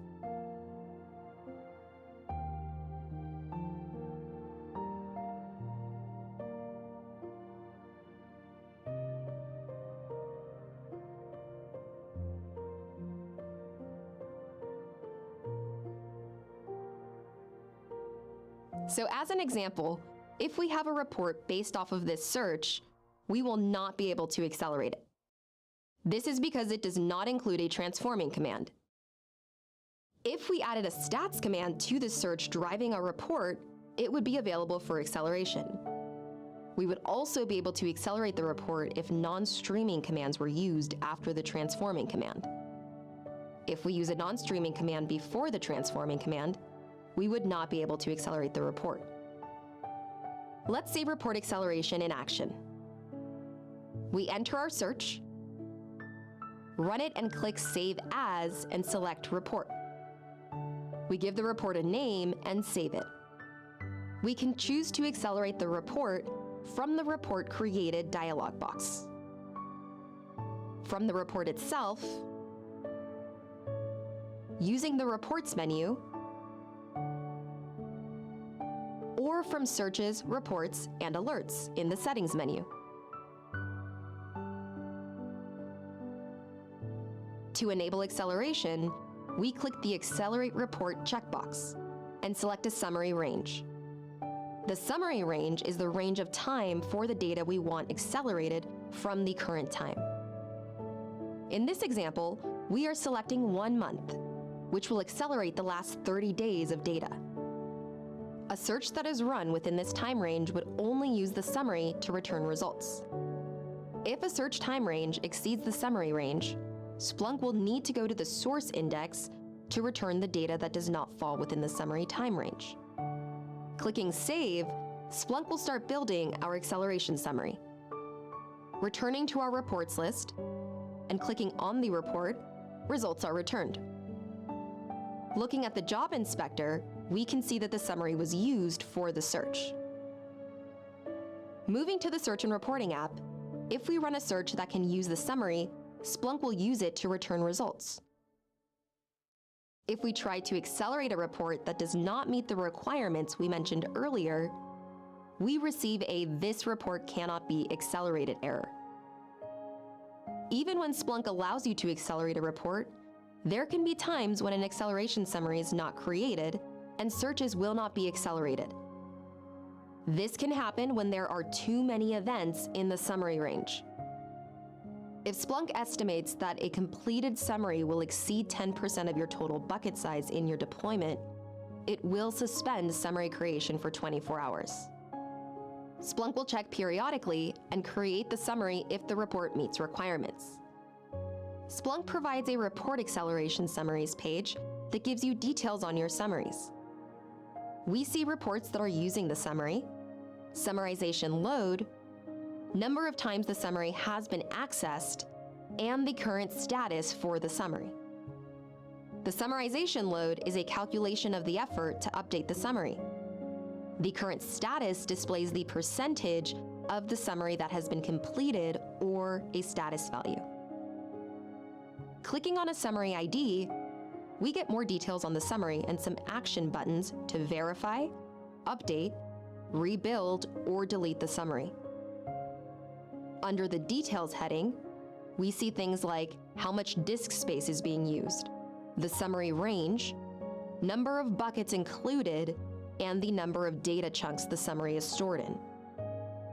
If you ever find that an accelerated report is not returning the results expected, make sure that any of the knowledge objects related to your search have not changed. If they have, you will need to fix the search that drives the report and rebuild the summary.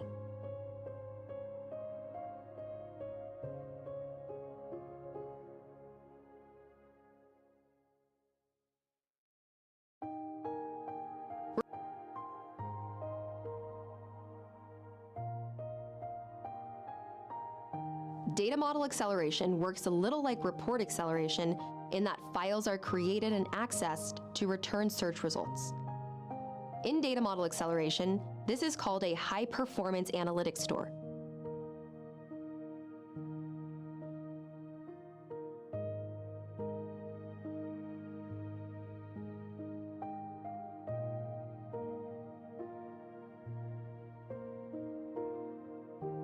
We will discuss how these files are used to speed up searches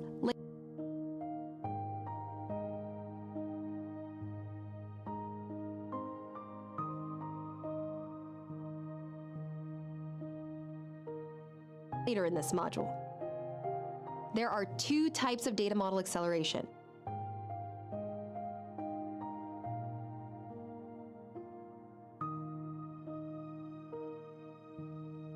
Ad hoc and persistent.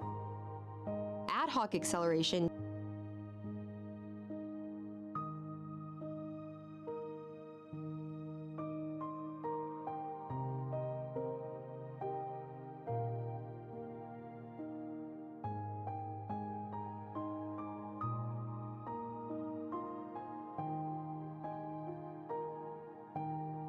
takes place automatically whenever a user runs a pivot on a data model that has not been persistently accelerated.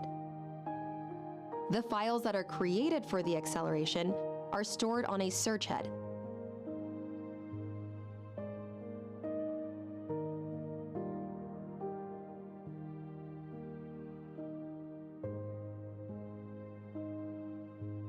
And only exist while the user is actively using the pivot tool.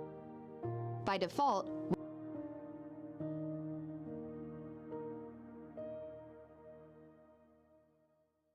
when you first access the pivot tool, it will automatically run over all time, which means your initial acceleration will include all of the data in your index defined by your data model constraints. With this much data being accessed, the initial pivot will complete slowly as the acceleration summary is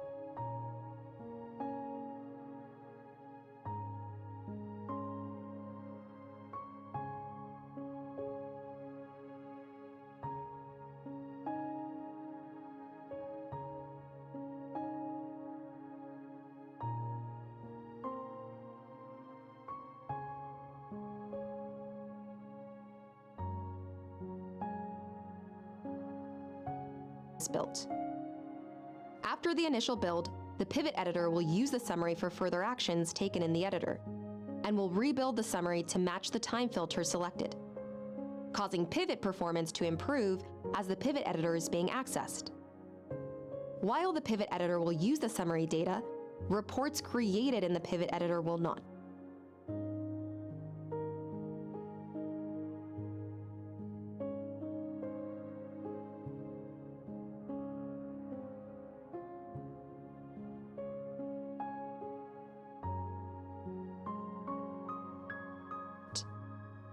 As you can imagine, having multiple users running ad hoc acceleration could tax your deployment. To address this issue, Splunk allows us to define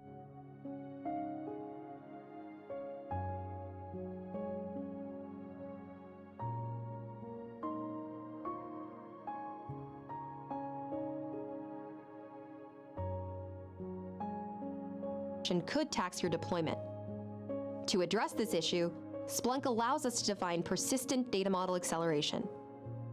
The file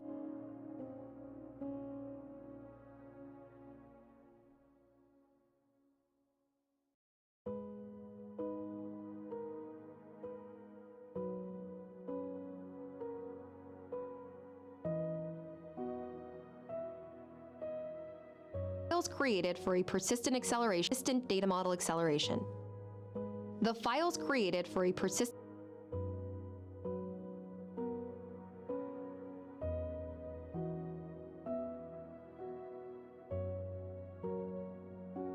acceleration are stored alongside buckets on the indexers and exist as long as the data model exists. It's on the indexers.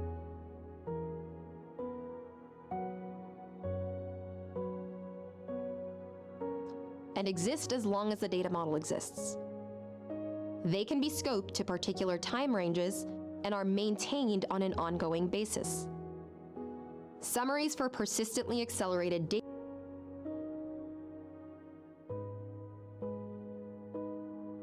data can be used basis. Summaries for persistently accelerated data can be used by all users, where ad hoc summaries only apply to one user.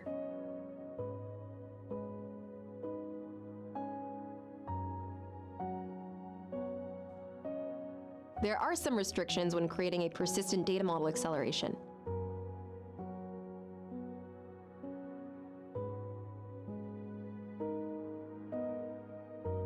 A user with the Accelerate Data Model privilege or an admin role is required.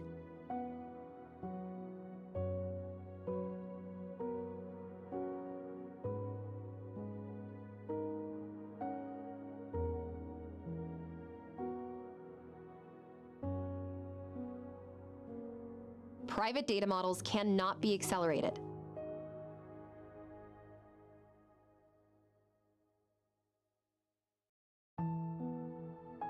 Once a data model has been accelerated,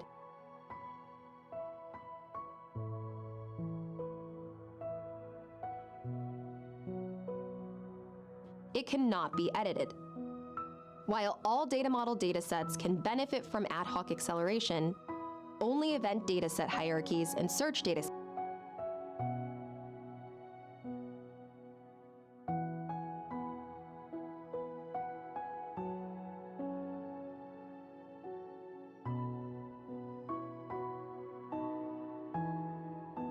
hierarchies based acceleration, only event dataset hierarchies and search dataset hierarchy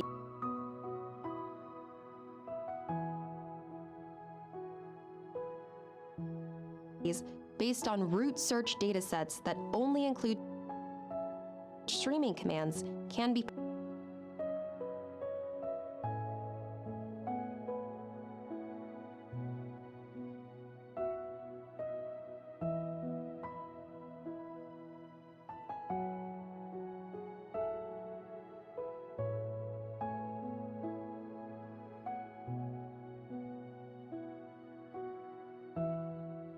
persistently accelerated. While all of this sounds complicated, accelerating a data model is incredibly simple. Select Settings and click on Data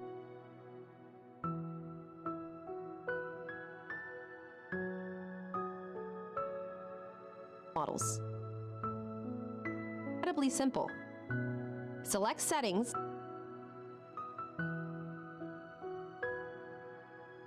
and click on Data Models.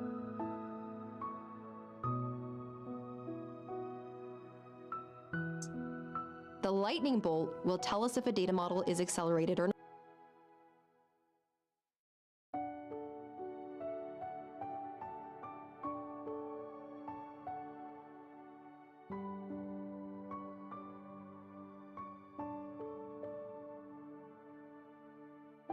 not. As you can see, the Linux server access data model is not currently accelerated. If it was, the lightning bolt would be lit up.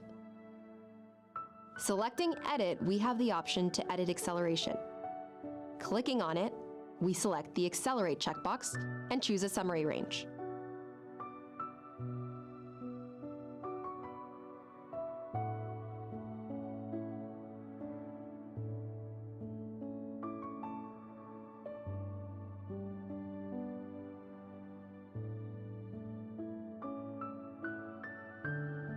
We know our users will not need to search more than a few months of data at a time, so we select 3 months. There are some advanced settings options. These should only be used if you are experiencing summary creation issues, so we will leave them alone. Finally, we click Save. We can see that our data model is now accelerated and see details about the acceleration. Now, when we click Pivot, results are returned much quicker than before. Any report saved using the data model will also benefit from the acceleration. Earlier, we talked about the files that are created for data model acceleration. These files are called time series index files, or TSID.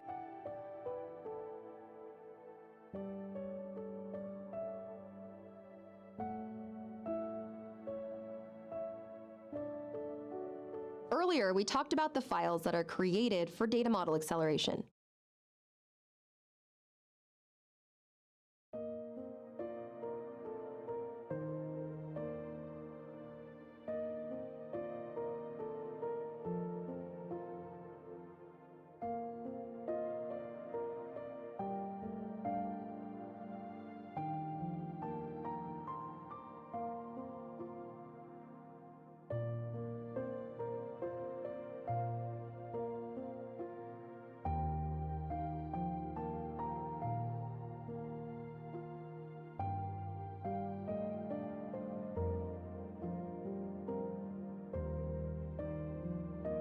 Earlier, we talked about the files that are created for data model acceleration.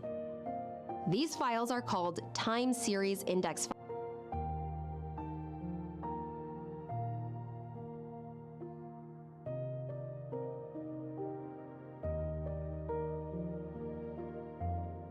files, or TSIDX files.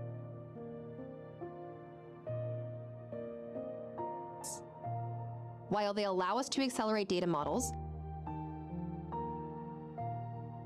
they actually play a big role in Splunk search in general.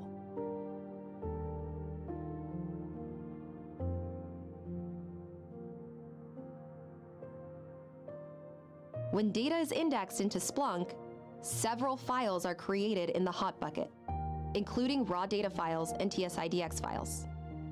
TSIDX files include two main components: the lexicon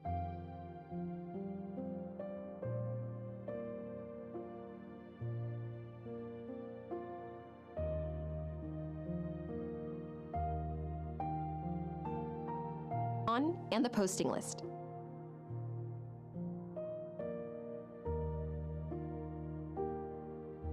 The lexicon is an alphanumerically ordered list of terms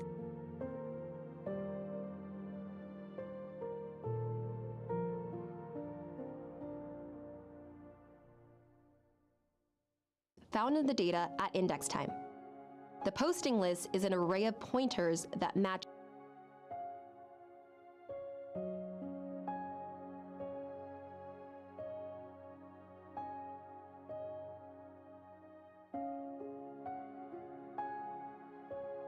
each term to time. The posting list is an array of pointers that match each term to events in the raw data files. Any fields that are extracted at index time show up as key value pairs in the lexicon. Any fields that are extracted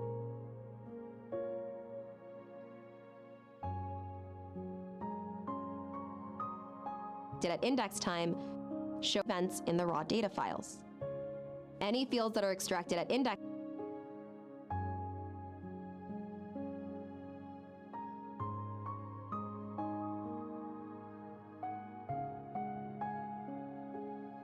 time show up as key value pairs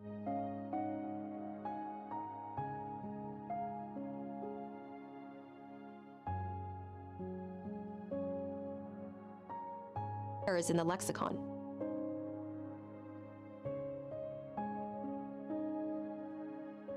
You can think of the TSIDX as a very complex index for a book.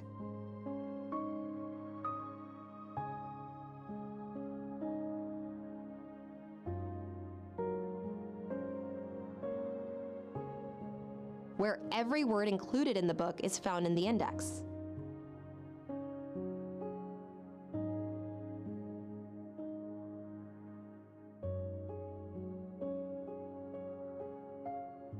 When a search is run, Splunk searches the lexicon inside TSIDX files for the supplied terms. It then uses the pointers to only open and read the raw event data matching the terms, causing your search to be much faster than if it had to search just raw data. This building of TSIDX files also happens when a data model is accelerated, with key value pairs from the model being added to the lexicon. Ad hoc acceleration creates TSIDX files for the data being accessed on the search head while the summary is built. These files will only last while a user is in the pivot editor. When the summary is built for a persistent acceleration, TSIDX files are placed parallel to the buckets that contain the events referenced in the file and which cover the range of time for the summary. These files will be updated every 5 minutes, and outdated files will be removed every 30 minutes.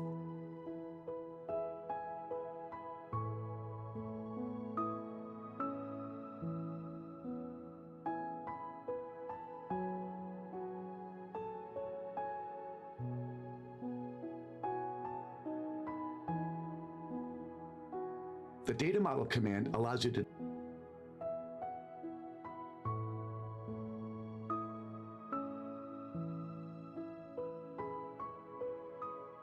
display the structure of data models.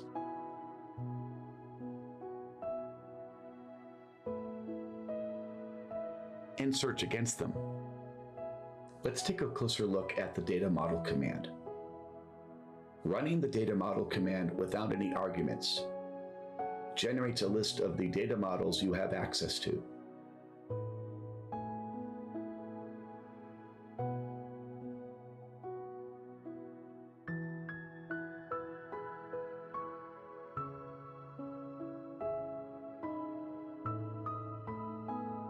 The format of the output is JSON. JavaScript object notation.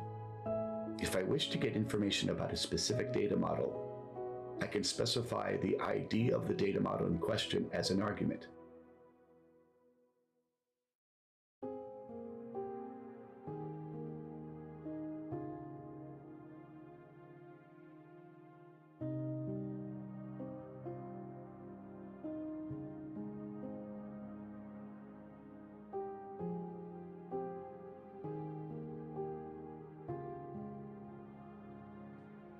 Let's examine ACC Buttercup Games online sales. The ID is the value seen in the model name field output of the JSON.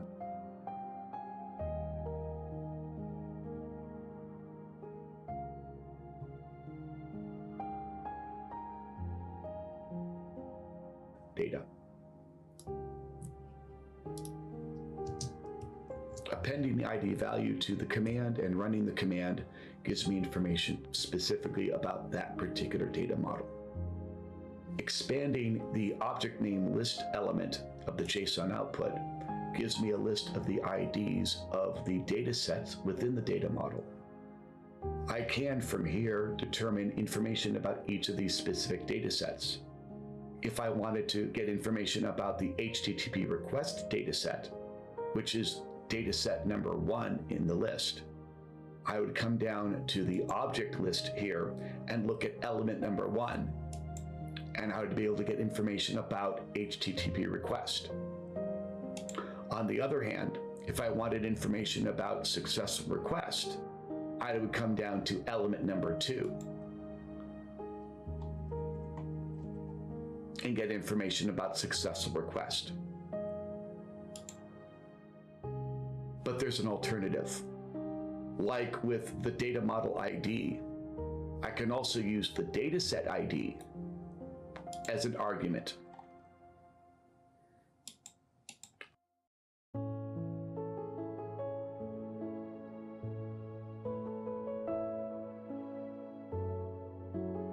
I place the dataset ID after the data model ID. And I get information specific to this data set.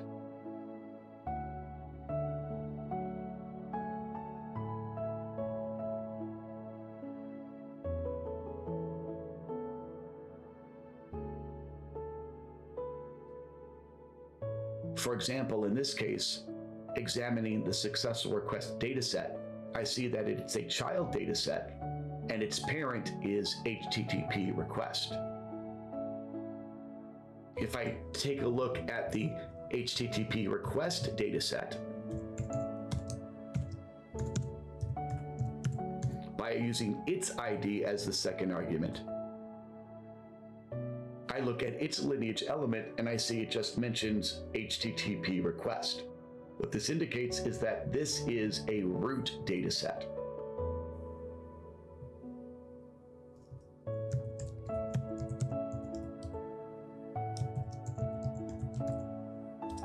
Let's go back to the successful request dataset as our example.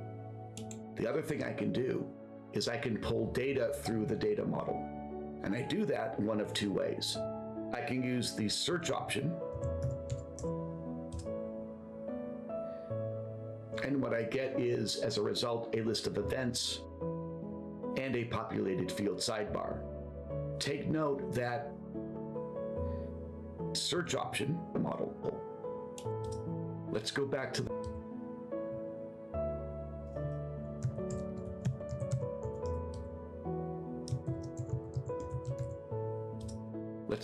the successful request dataset as our example. The other thing I can do is I can pull data through the data model. And I do that one of two ways.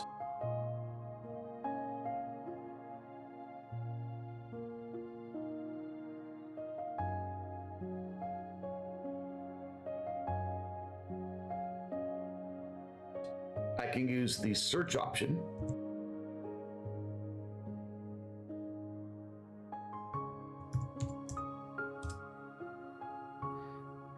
And what I get is, as a result, a list of events and a populated field sidebar.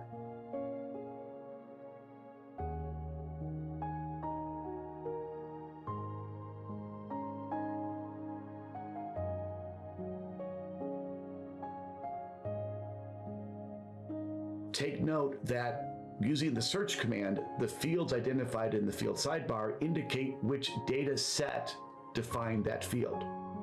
So the action field was actually defined in this data model through the HTTP_request root data set. On the other hand, is not successful remove. That field was actually defined in the dataset successful request, which is a child data set to HTTP request.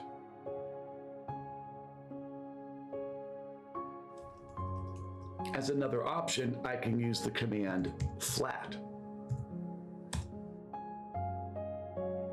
in which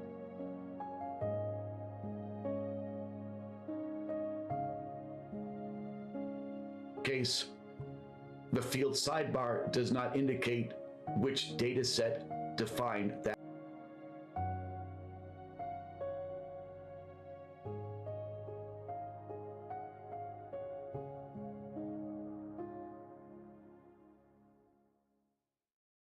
Particular field.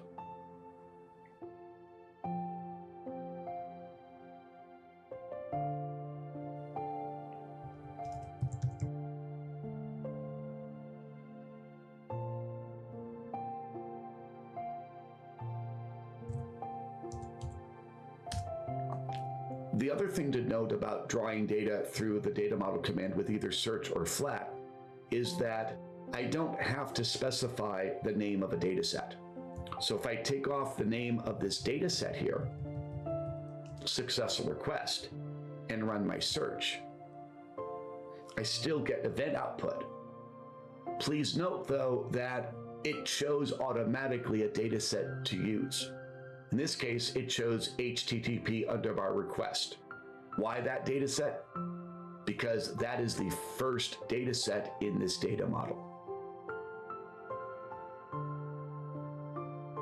If I take off the data model altogether, I get an error.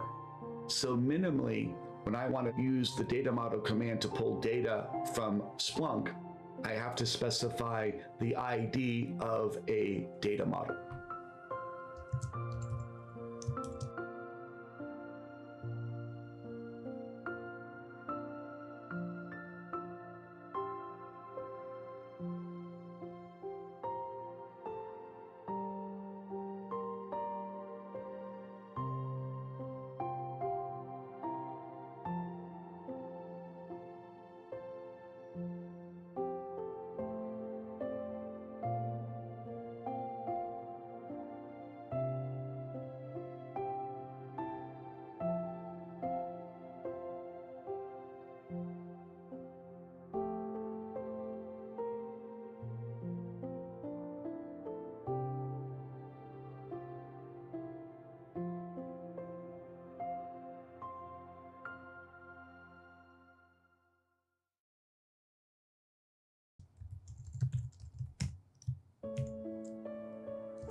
The other thing to note about IDs is that they are case sensitive. Here, I spelled everything correctly. On the other hand, I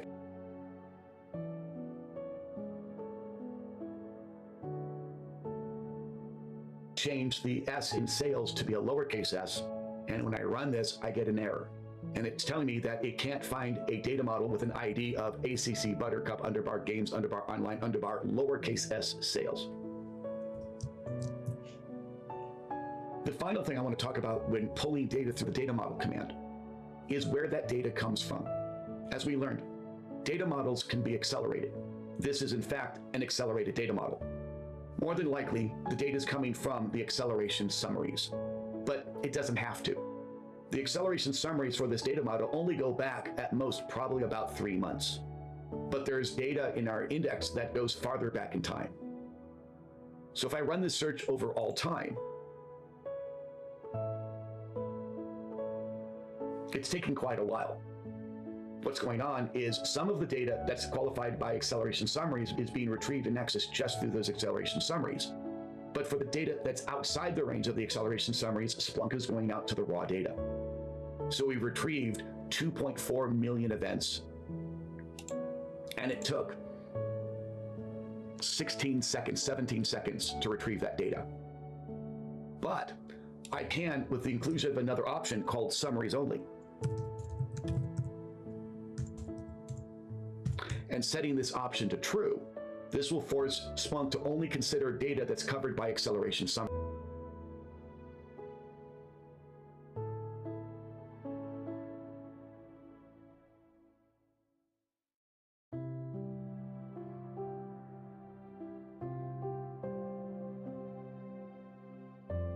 Summaries. Since this is an accelerated data model, it does have acceleration summaries. My search is done. Something to note though, not as many events. I went from over 1 million events to 456,000 events. And also, the time it took to run the search went from 16 seconds down to 4 seconds. I can run the data model command not only against data models that are accelerated, but also unaccelerated data models.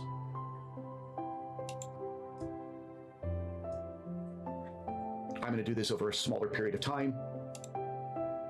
Buttercup Games Online Sales is an unaccelerated version of the data model I was using before.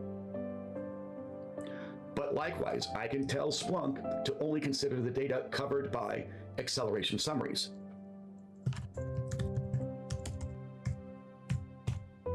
By using the summaries only equals true option. But this is an unaccelerated version of a data model. What's going to happen? Well, it's very simple. I get no results. I don't get an error. I just don't get any results. It's not syntactically incorrect to use the summaries only option against data models that don't have acceleration summaries. You just won't get any data back. And that is the data model command. So let's review. Running the data model command without any arguments gives you a JSON structured list of the data models that you have access to. It's a generating command, so you need to begin to use it with a leading pipe symbol. Optionally, you can specify the ID of a data model, and it will retrieve information specific to that particular data model. If you expand the object name list element of the data model, you will get the IDs of the data sets that are defined within that data model. You can get information about each data set by expanding the objects element and querying the corresponding element of the objects list for the particular data set in question. Or as an alternative, you can specify as a second argument the ID of the data set in question. And you can determine a lot about that data set. For example, you can determine its lineage, the fact that it is a child data set and what its parent is, or the fact that it is a root data set. And as we saw, you can actually pull data through the data model command by using either the search command, which will give you a result of events, plus a populated field sidebar that lets you determine where the field was defined, which data set defined that field. On the other hand, if you use the optional command flat as opposed to search, there's no indication in the field sidebar of the lineage of the data set or what data set was used to define that particular field. And as we saw, minimally, you have to specify the ID of a data model to use either search or flat. If you specify the ID of a data model but no data set, the data is retrieved by using the first data set within the data model. And if you don't even specify the ID of a data model, you get an error. And we saw that data model IDs and data set IDs are case sensitive. And then we finally saw that when retrieving data through a data model, Splunk by default will use a combination of summarized and unsummarized data. If there are qualifying acceleration summaries, it will use the acceleration summaries as a source. Otherwise, it will go out to the raw data. The option summaries only forces Splunk to only consider data covered by the acceleration summaries. And as we saw, if you use the summaries only option with true for a data model that doesn't have any acceleration summaries, an unaccelerated data model, you don't get an error, you just simply don't get any results. And that is the data model command.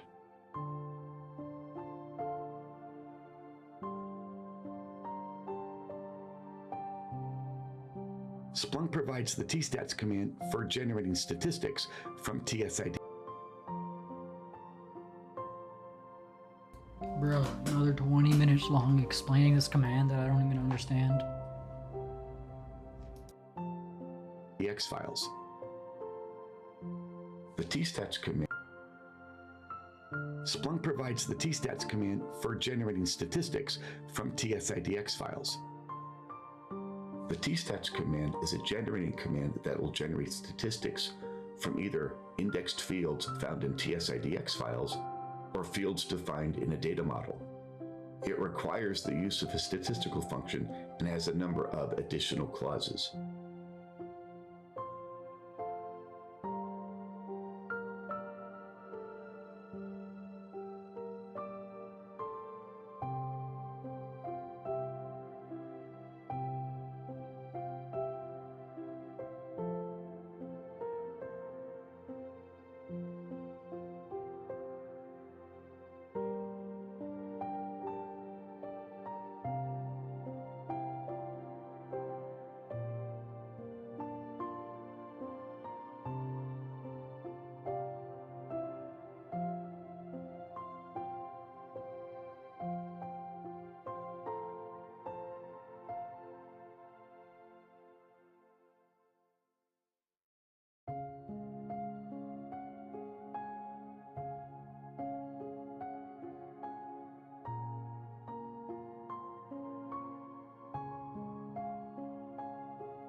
When using the tstats command to access index data, it's relegated to only using data found in TSIDX files, which means it can only use indexed fields.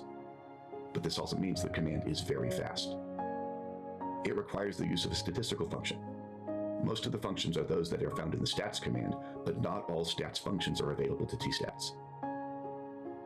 The from clause is used when you want to access data through a data model, giving the tstats command access to the fields of that data model. Without access to the data model, tstats can only, again, access fields found in the TSIDX files of the main index, that is, just indexed fields. The by clause is used to group the statistics by the values of the specified fields in the by clause. If you are accessing data from a data model, you have the option of using and forcing tstats to use just the acceleration summaries if the data model is an accelerated data model. Specifying summaries only equals true forces the tstats command to only look at data that is covered by the acceleration summaries. Using summaries only equals false allows tstats to actually access data from the raw data.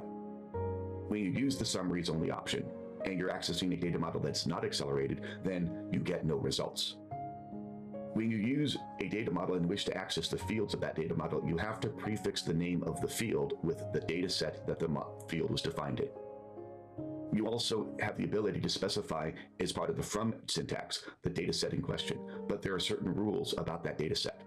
First off, it has to be a root data set. And if your data model has a multiple root data sets, it's a best practice to always specifically identify both in the from clause and in other accesses to those fields the data set the field came from. So let's take a look at using the tstats command. Let me demonstrate the use of the tstats command by comparing it with a non-tstats version of a search. I'm going to set my time frame to all time.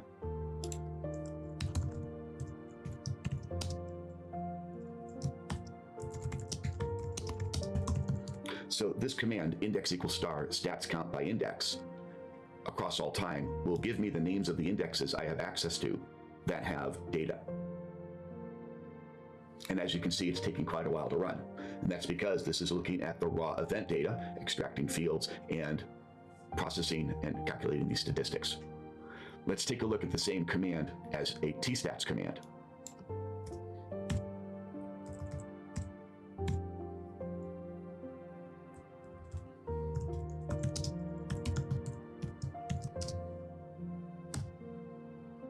And as you can see, it comes back quite a bit faster. Let's take a look at the two commands together. I'm going to go up to the activity monitor, go into jobs. Here's the tstats version of this command. And I see the regular stats version. If we took a look at the stats version, this took 18 seconds to run. But if we actually go out and take a look at the tstats version, it took 0.299 seconds to run. Why the speed difference? The reason is the tstats command was not looking at the raw data. It was only looking at fields that are available in the tsidx file of the index. What this means, though, is that I cannot use tstats for every equivalent stats command.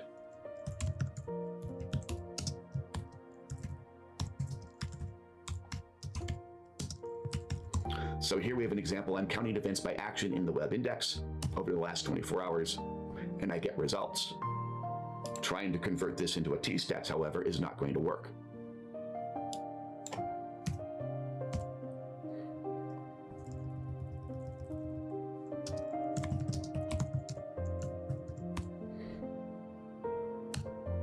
I get no results. And the reason is because action is a search time field. It is not an indexed field.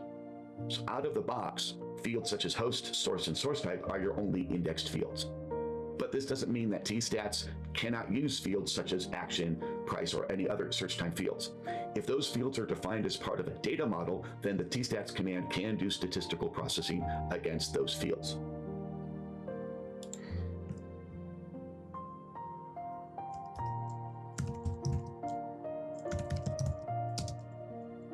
So, for example, tstats sum price from data model equals Buttercup Games online sales by product name over the last 24 hours. And I run it and I get no results.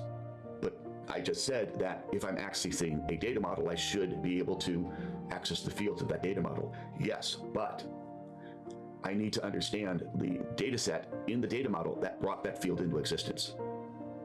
In this case, the price field is actually defined in a data set in this data model called HTTP request. And so I must specify HTTP under our request.price, and I need to specify in the by clause the name of the data set within the model that brought that field into existence. I can also specify as part of the from clause the data set in question. The reason we allow this is because a data model could have many data sets. But there's a restriction. When you specify the name of the data set in the from clause, it has to be a root data set. Attempting to specify a non-root data set will generate a syntax error.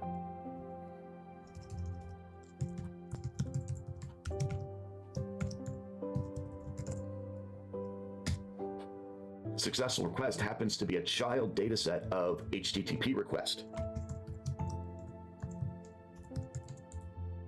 Even using the prefix of the root data set to successful request still generates a syntax error.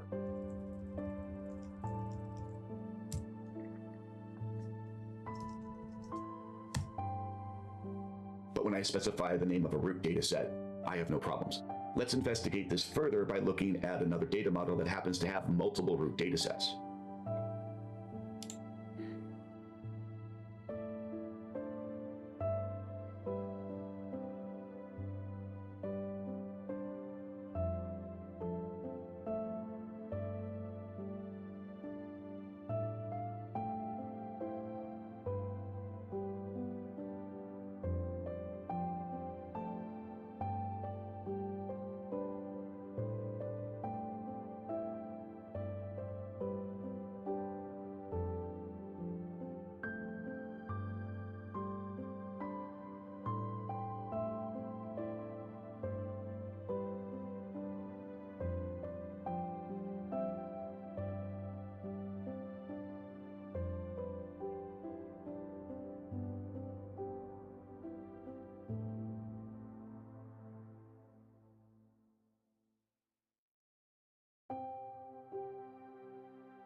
Bro, did this not say premium?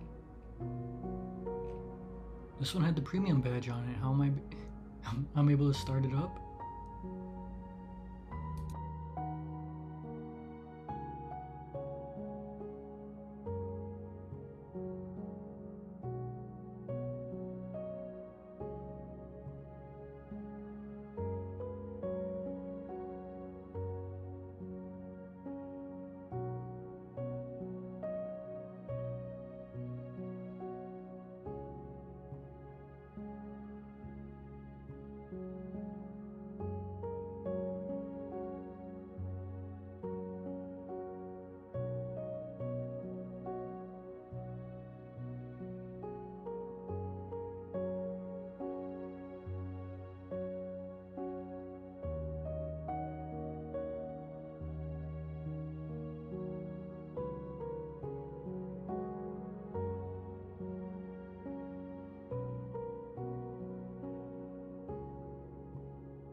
Bro, it literally says premium.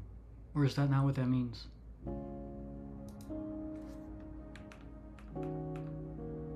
It says premium. How do I have access to it? Bro, what?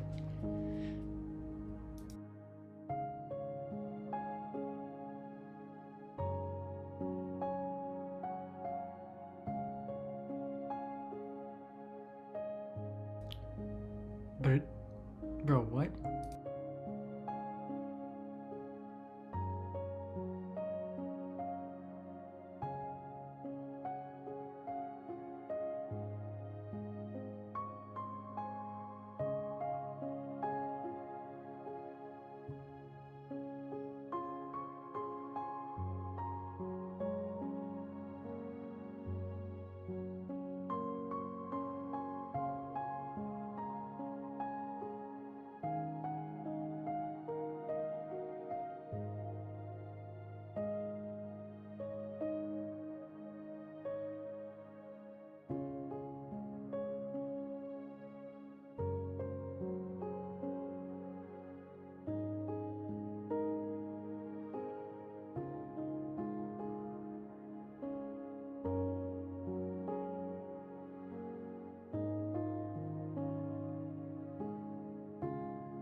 Alright, let's see if I can do one of these things.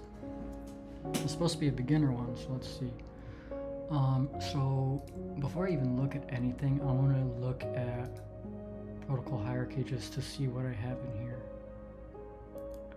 So UDP, NTP, service location protocol, I don't really know about that one. DHCP, DNS. Okay. LDAP.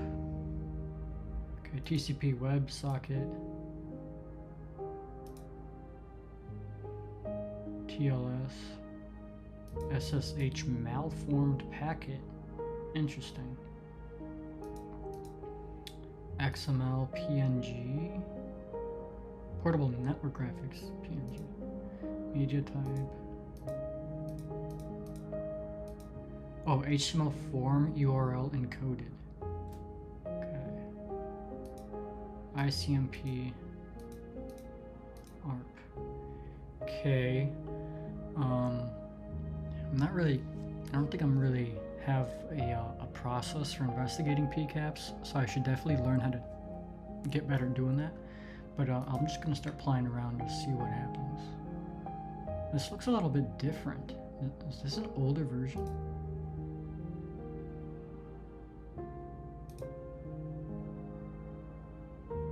Or is just the UI just looks different?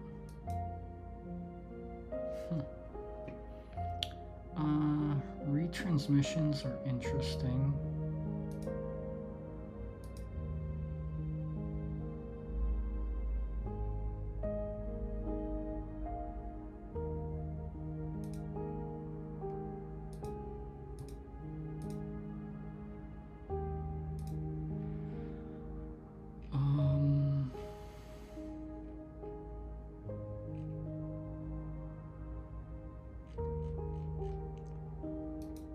What else can I look at?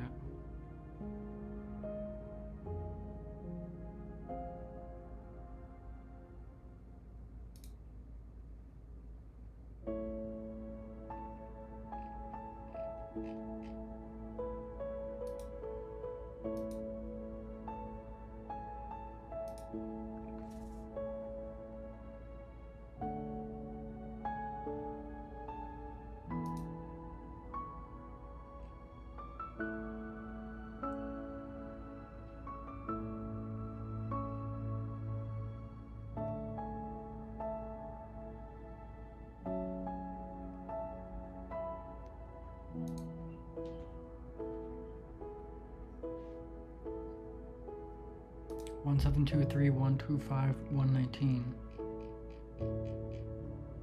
seems to be a lot.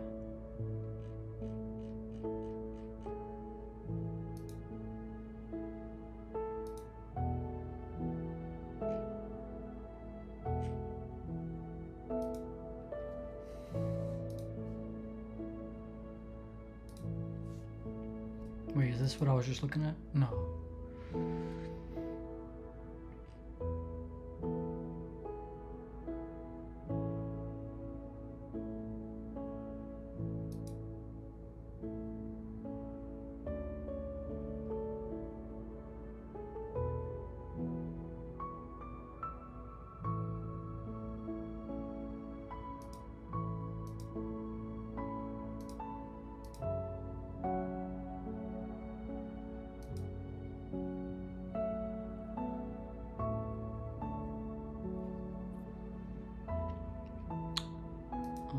Okay, I don't know. I honestly don't really know. Let me just filter by something. It's a web shell, so I'm gonna filter by HTTP and just see what's going on. Auth test, CSRF, cross-site request forgery.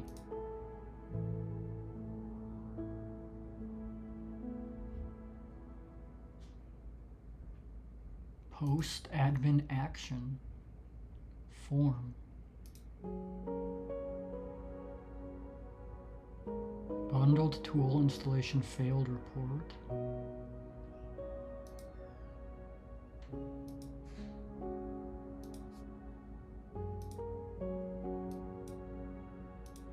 I don't know if that is telling me anything.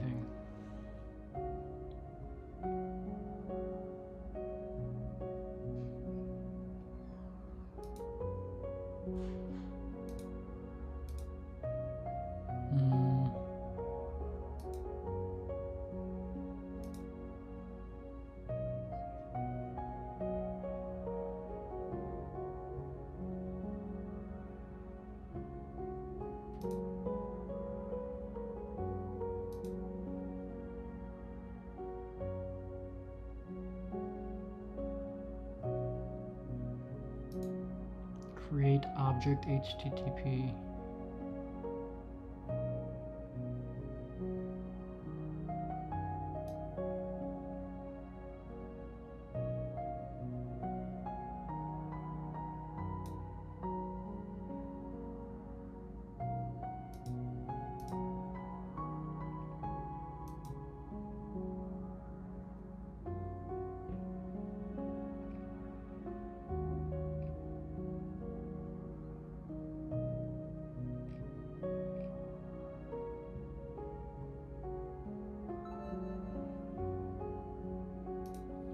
put that on pause for now.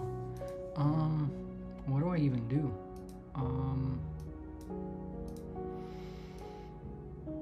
Exploited a vulnerability in the web server, allowing them to upload a web shell. Wouldn't that have to be post?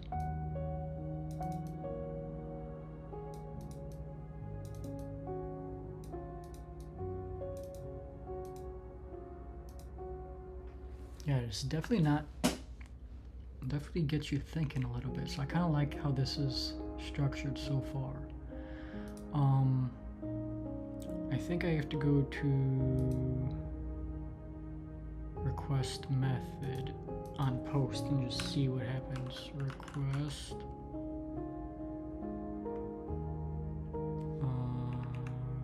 method equals post. Okay, let's look at some form stuff.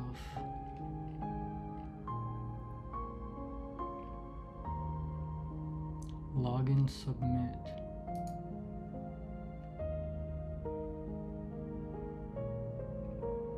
Oh, username admin.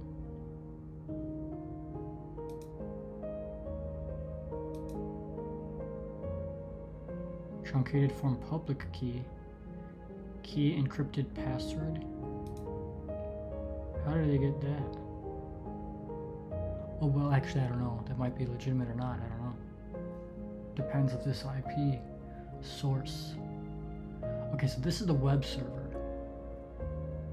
172.3925119.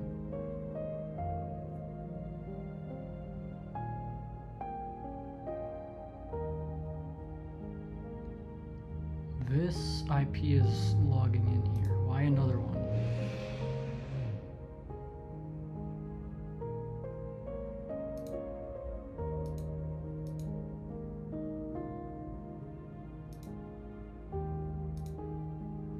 I don't know what is all changing here.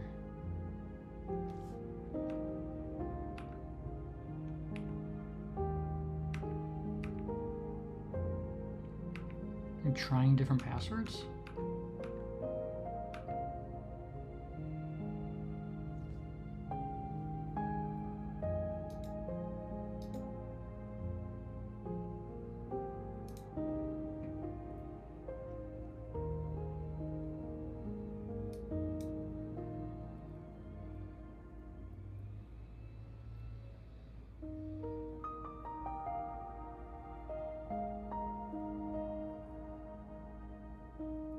Incorrect username or password.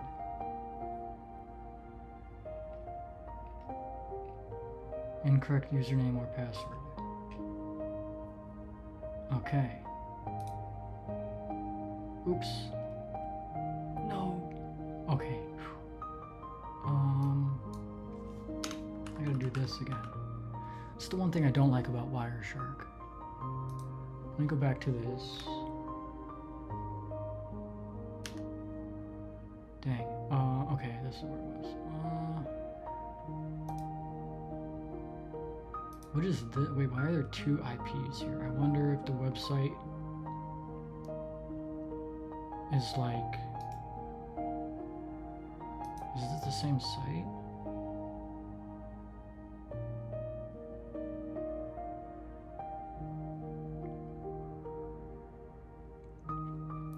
I have it just filtered on this.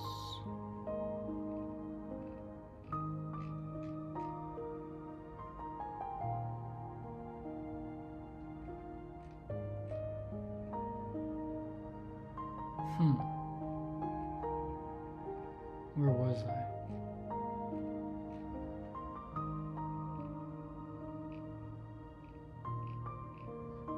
Here. So this is the login stuff.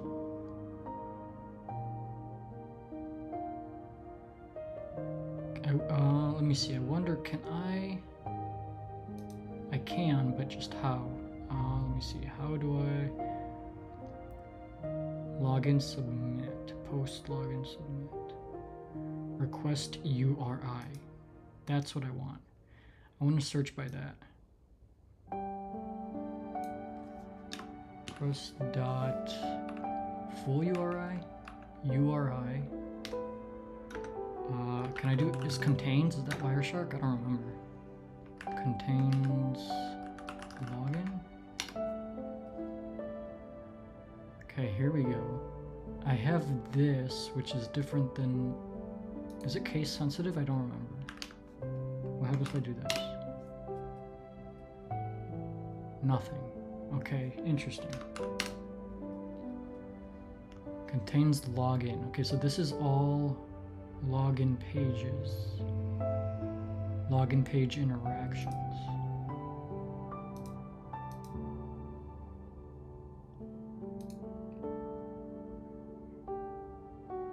Okay.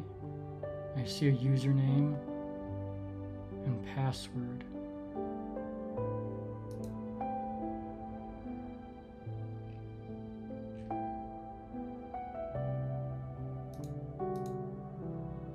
And a bunch of posts to login submit. What's the difference between login and login submit pages?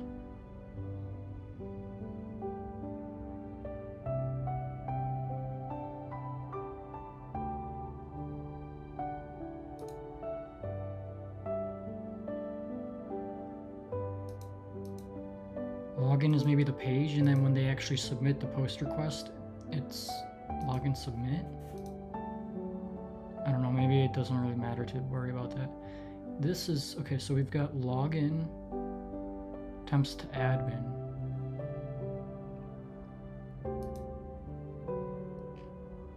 Is there an easier way to look at this? Public key, encrypted password. Okay, I gotta see if this changes. That's not what I want. I want select that and hover over this to highlight it. Okay. Never mind, that's not gonna work. Yes. Okay, those are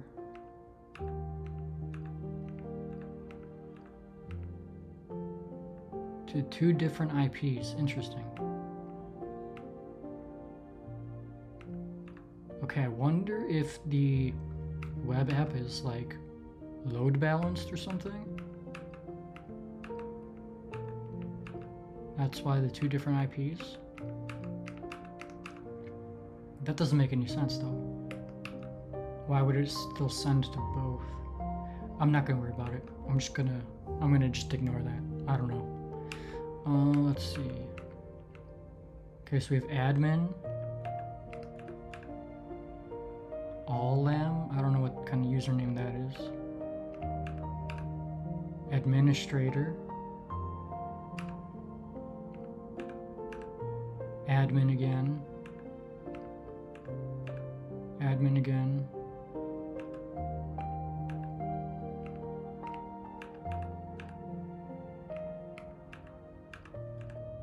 I don't know what this is all about, honestly. This is nothing. And then all in.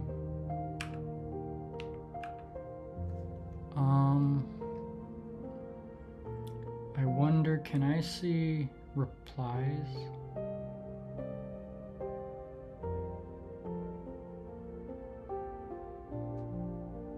Or success? How do I see like successful login?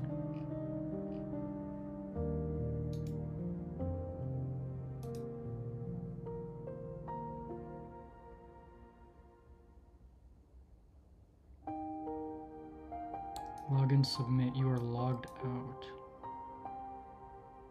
Username in this.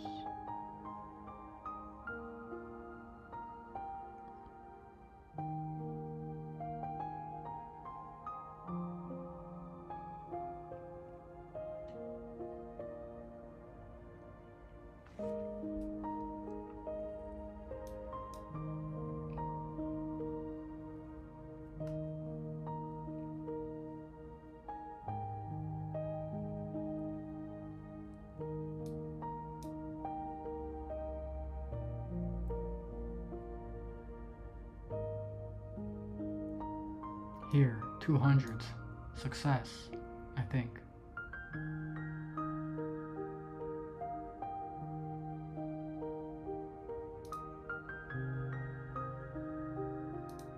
as opposed to this one or this one.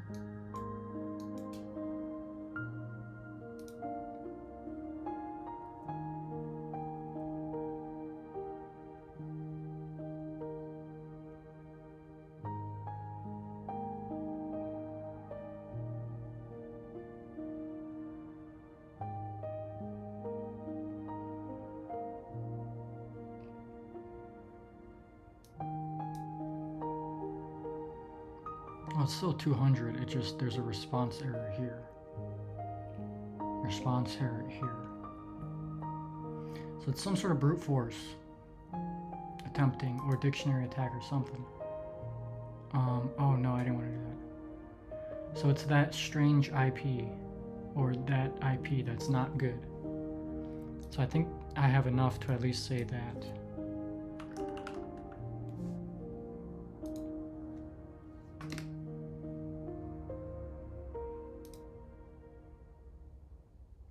I think it's this one, because these guys, they don't seem to be problematic at all, but this definitely is. So I'm gonna say source IP is this. IP source is this guy. Retransmissions is definitely strange. TCP duplicate ACK. Duplicate ACK. TCP ACK. Get login. He's enumerating the web page, it looks like. That's what I think this ACK is. Because it doesn't make sense. If let me just do this. Follow TCP stream to see what this looks like.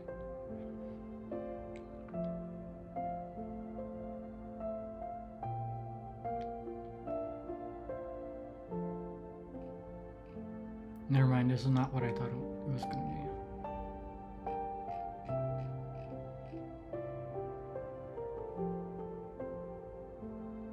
Incorrect username and password, incorrect username, incorrect username.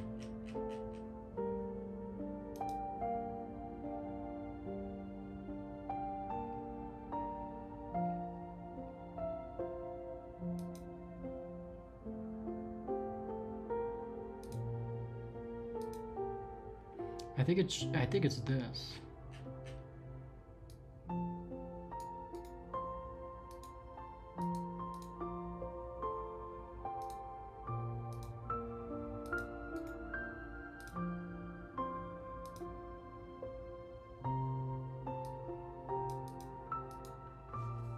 Nice.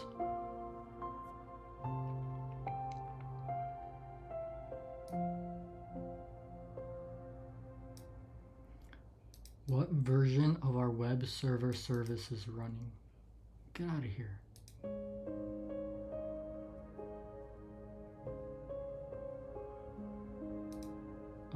I can just look at the HTTP request, no?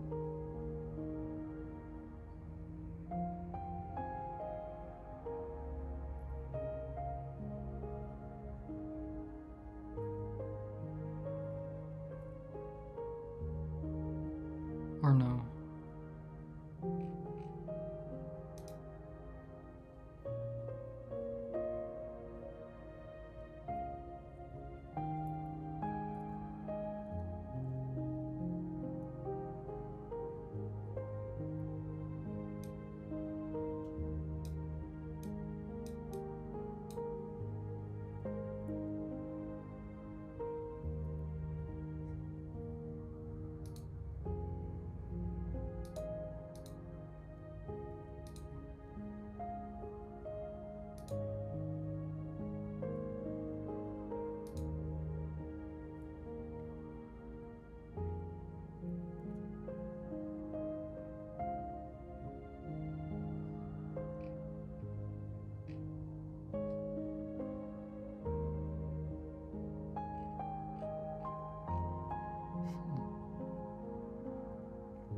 How do I get the version of the HTTP server?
I have no idea how do I do that.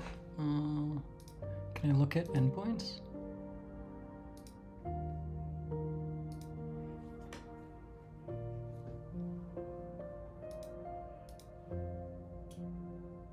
That's not telling me anything.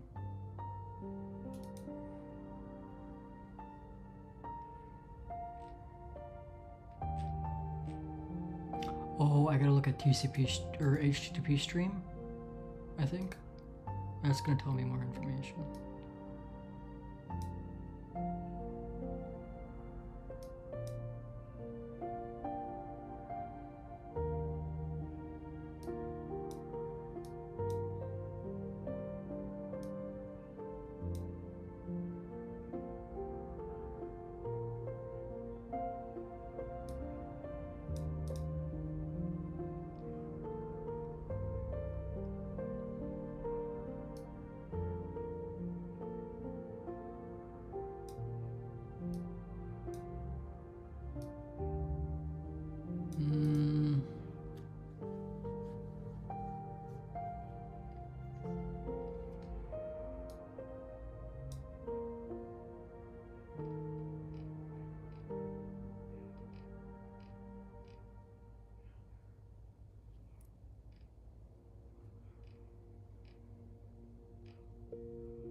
Prototype version, Ajax prototype, X Team client. Don't know what that is.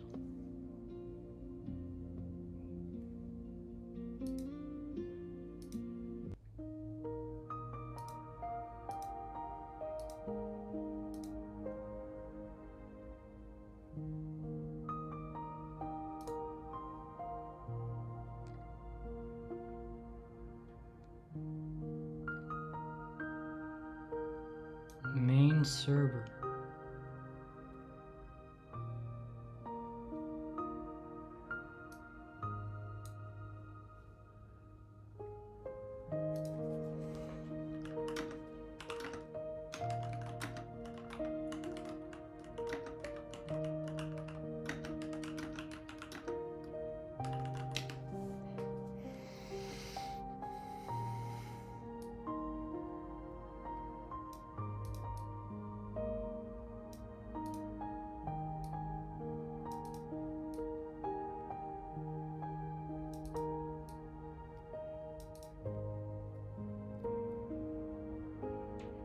Okay, you gotta start learning somehow. 30 minutes already? Oh man, I'm screwed. Okay,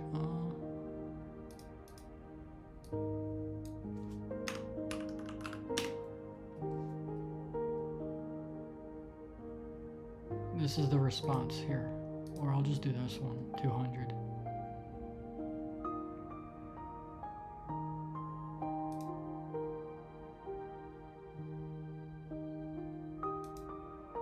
Response version, HTTP 1.1.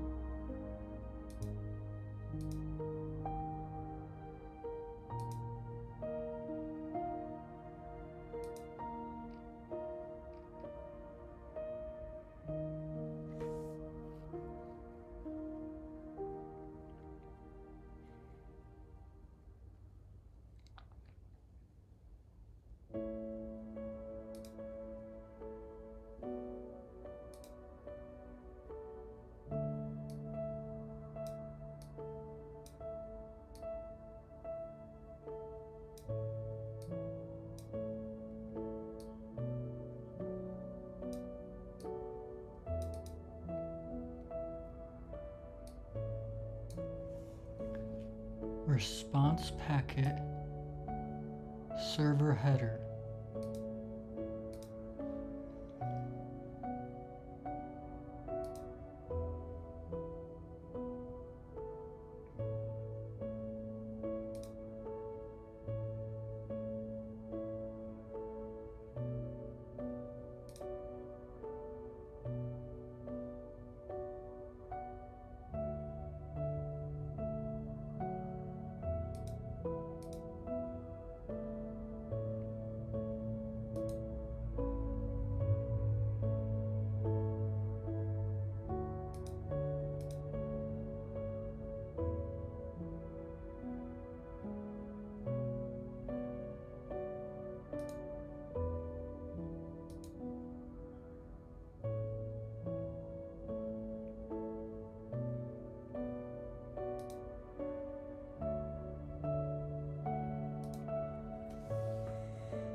I supposed to be see something here?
Let's do the hint.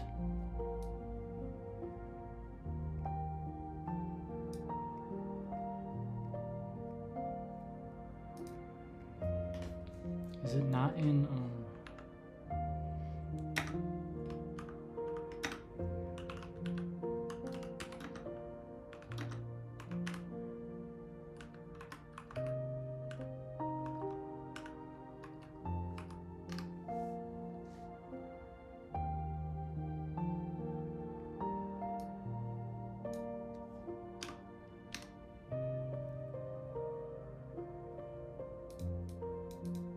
okay.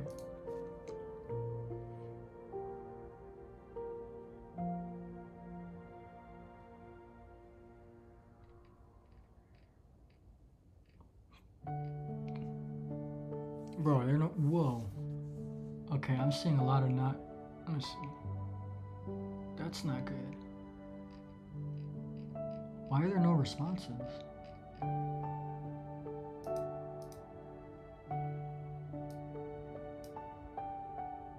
Oh, because I have IP source. That's why.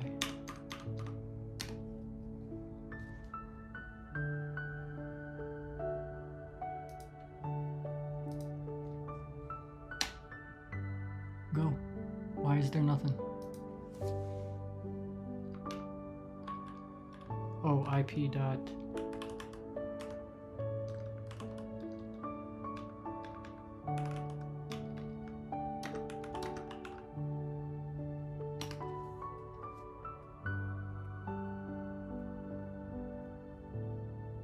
Is it IP dot adder? Yeah, okay.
I'm looking. I don't see it.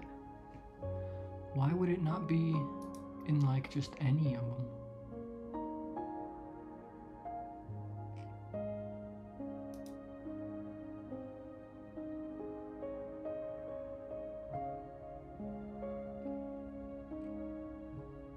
Response.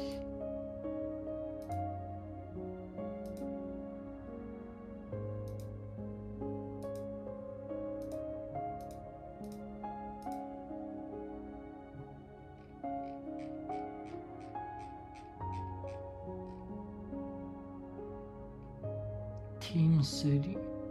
Is that what it is? Team City?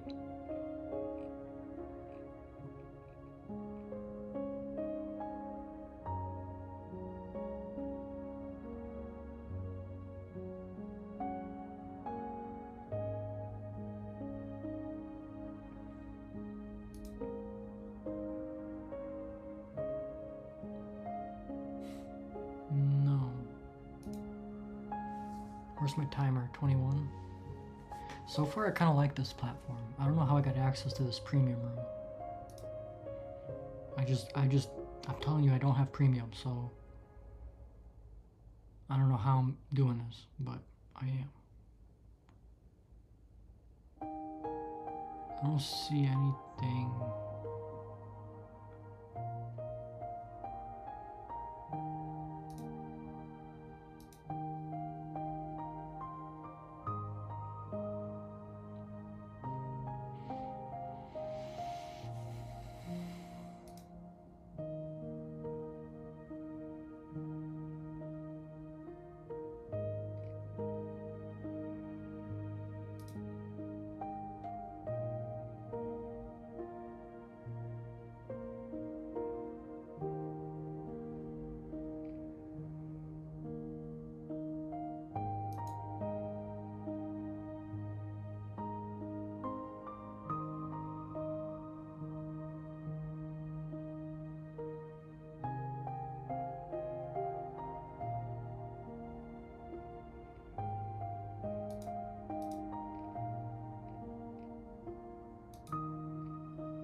Is there a way to get my own box and investigate these things? Because I need much more time than whatever this is.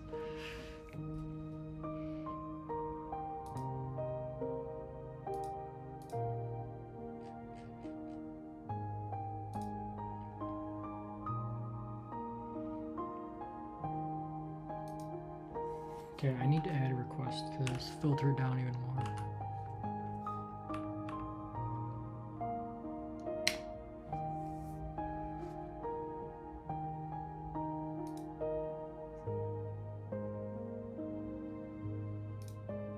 Oh, the post?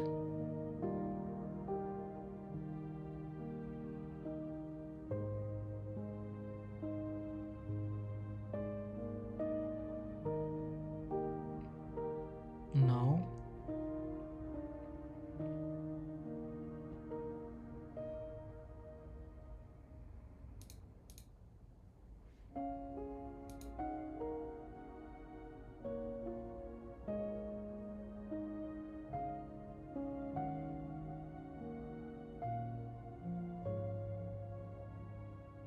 I don't know.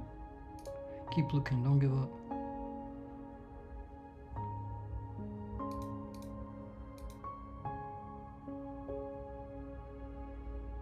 CSRF?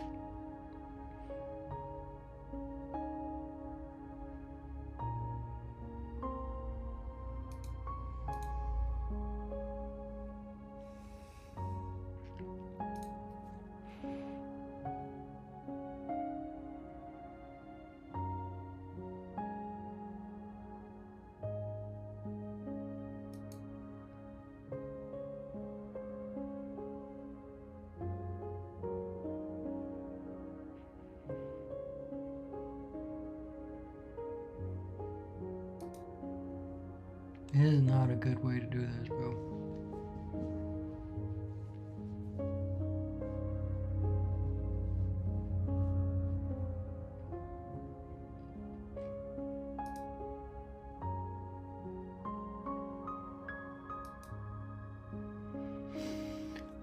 I'm not finding anything.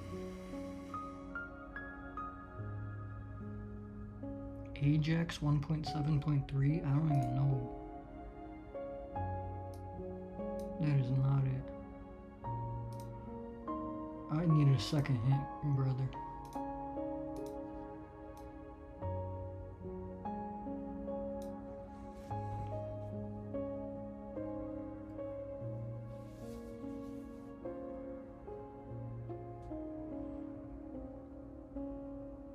Oh, here we go.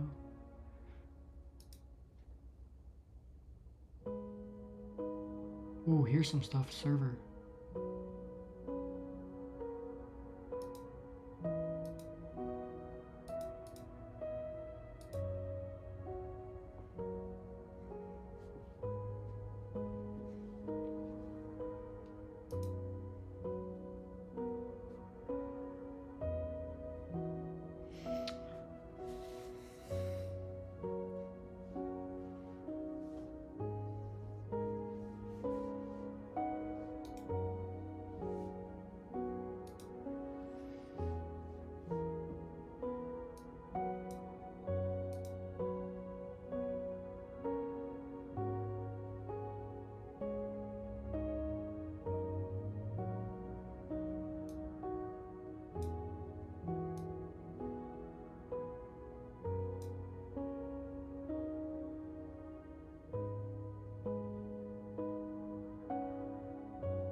Oh, here. But what server is it?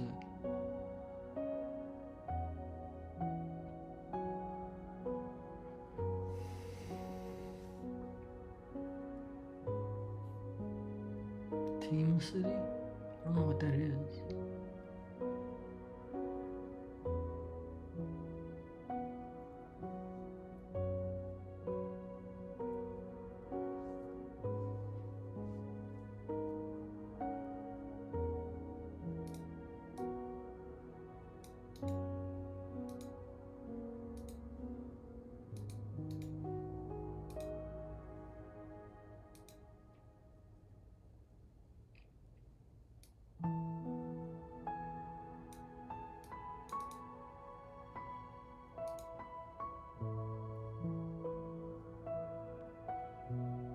I don't know what server this is.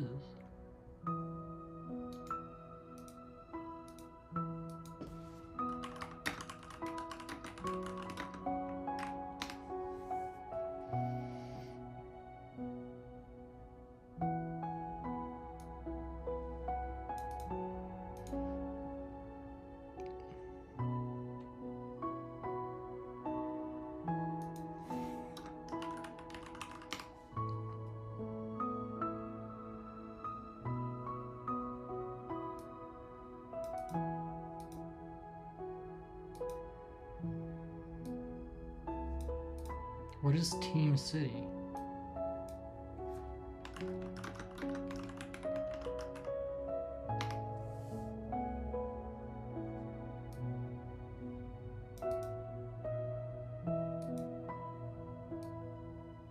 It's a CI/CD server.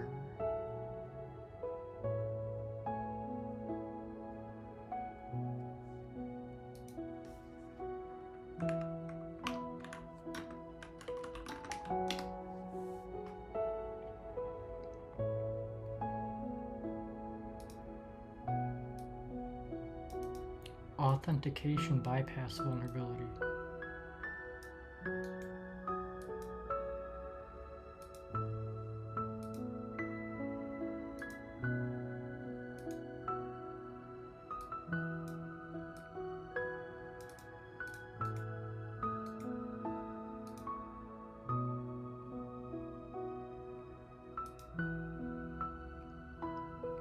Uh-oh, it's not that.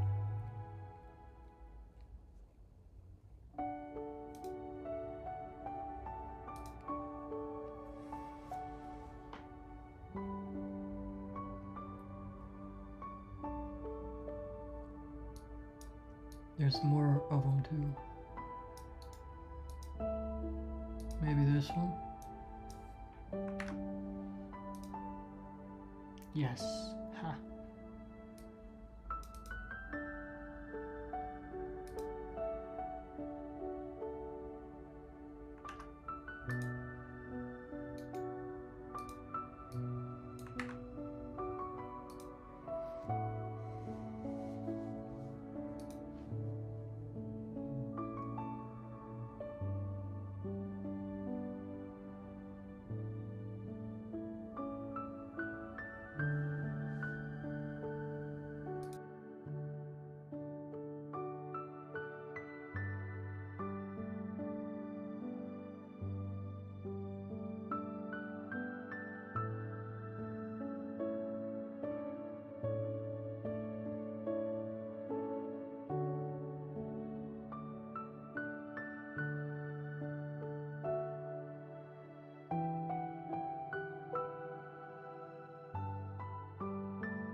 Well, these credentials are strange, so I'm just gonna go with this.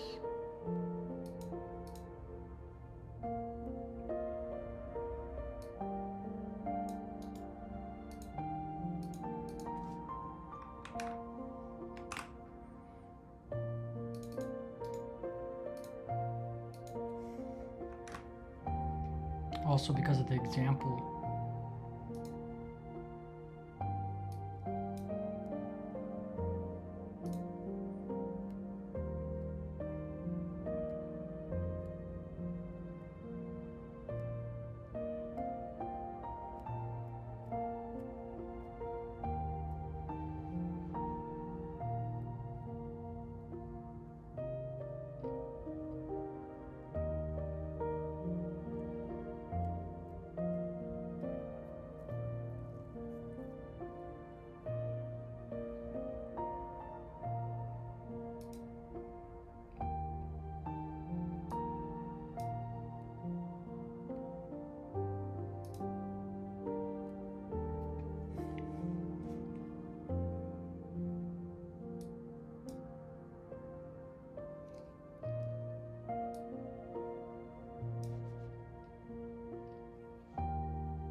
Here we go. This is gonna be it.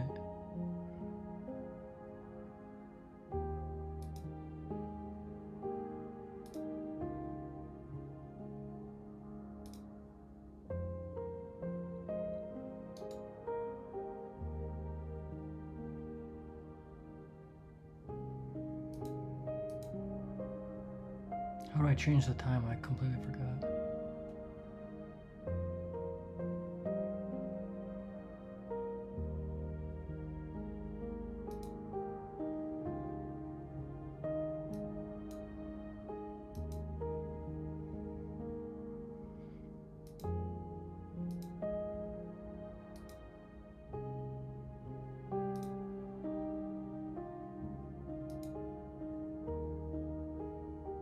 Here.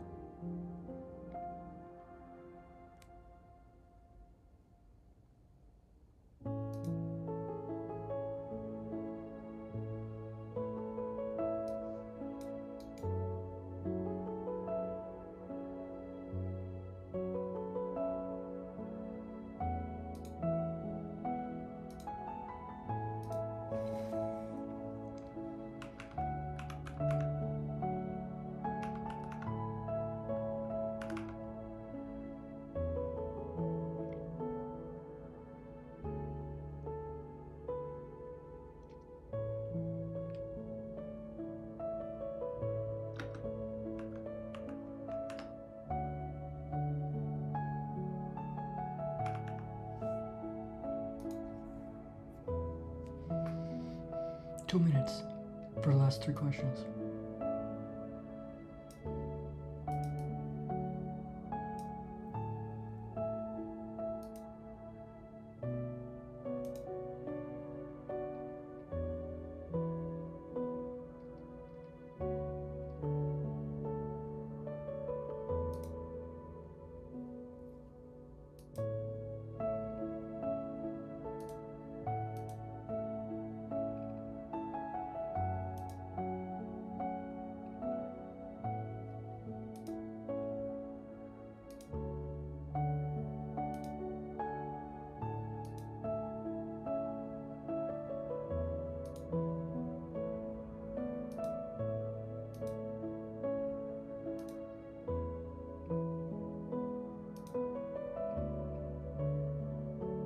Oh, creds that text.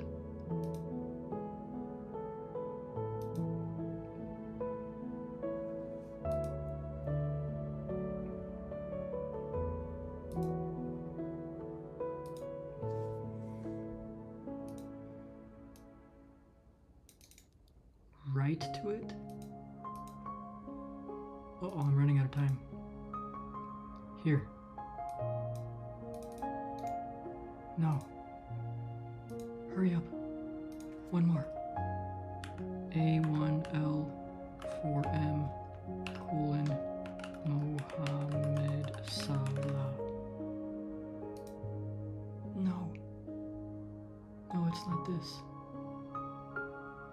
Did I spell it right? Mohammed?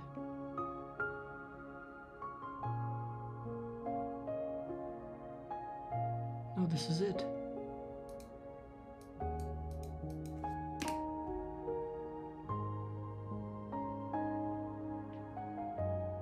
Oh, it's over. It's over. Now what do I do?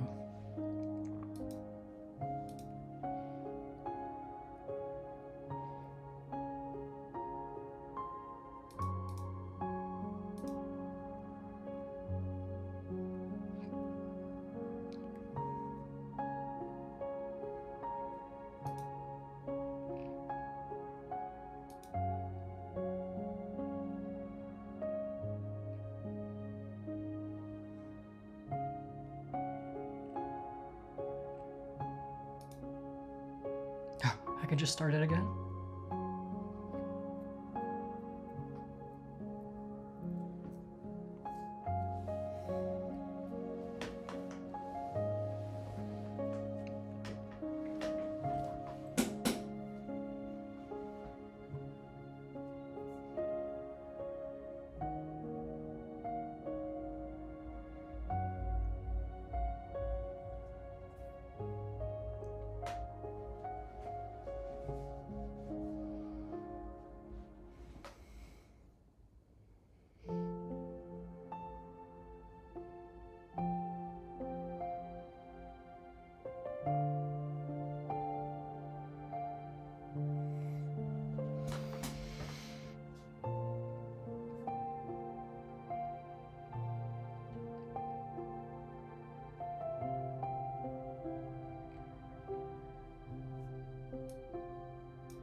spelled it wrong, I think.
Why did it not come up before? Interesting.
Bruh, I don't know which one it is.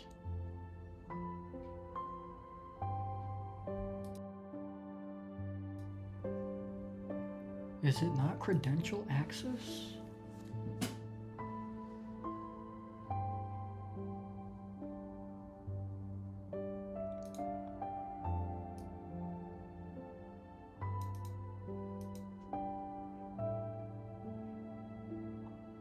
Credentials in files. This one. I tried this. Should I use the hint? I'm gonna use the hint. I don't know. No, where did I click?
Yeah, I would not have found that without the hint. Or at least it would have taken me forever.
Honestly, even though I didn't really know how to do some of this, this was pretty good. This was like, this was a higher level of realism while still making it accessible. So like what I mean by that is that the other platforms that I've tried, like TryHackMe, they'll set up very rudimentary stuff, which is like good, you want that, but it's not something you'll see in real life. So they might set up a very straightforward packet capture of unencrypted web traffic exploiting, or let's just say like this, a web shell. It might just be very simple, but this one, it's always going to be an Apache server or Nginx or some other web server, maybe from Windows. And it's going to be pretty easy to identify. This one was hard because I didn't even understand what kind of web server it was. It was a CI/CD server that was set up, so so it took me a while. I was like looking at the name right there in front of my eyes for a while, and I didn't realize it because I was just expecting to look for like Apache or something. So that was a little bit different. And then it added just a couple layers of complexity on top of like the base items or actions that you would be doing from other intro labs, which made this one much harder. And this one also introduced like Docker and stuff with some commands, so that's kind of new. And this is like the beginning easy level. So I imagine this is going to get really hard really fast. So, which is good practice, I guess. It would be good practice. Also, I don't know how I even got to do this because apparently this is premium and I just clicked it and I had access. So anyway, I think this was pretty good. How difficult? Ooh, I would say I needed hints, but so at my level it was hard. So I don't know how I should rate this, but I know that this is pretty easy for like in compared to reality. I don't know. I'm gonna say it was kind of hold on. I don't know, medium or hard? I'm gonna say kind of medium.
I'm gonna read the official walkthrough just so I can, like, now that I'm done with it, just see how the ideal approach would be.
I don't get how they made that jump from here.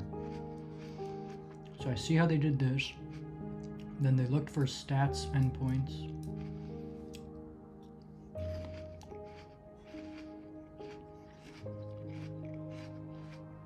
But then they just go to this. Unless they just mean they were looking through the endpoints and they saw the HTTP stream of upload was associated with this. And they just filtered down on that. Or they just filtered down on that. And they just happened to find this. That could have also been a thing.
Dang, this person has a pretty awesome portfolio here. Red team and blue team oriented.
Okay, we're on Let's Defend.io. We're doing the SOC analyst pathway, phishing emails. Completed all the lessons, the challenge, working through some of the SOC alerts. Okay, so SOC 140, phishing mail detected, suspicious task, scheduler. So we can, and from the flag to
welcome to day 66 of trying to become a SOC analyst. Just wanted to do a quick summary of yesterday's alert because I got it tagged as the wrong answer, and the reason was that I selected it as a true positive. I was a bit confused to why that was the case. It wasn't until after that I started to think about it and realised it was actually quite a good lesson. It was a legitimate LFI abuse attempt. They tried to get etc. password using LFI.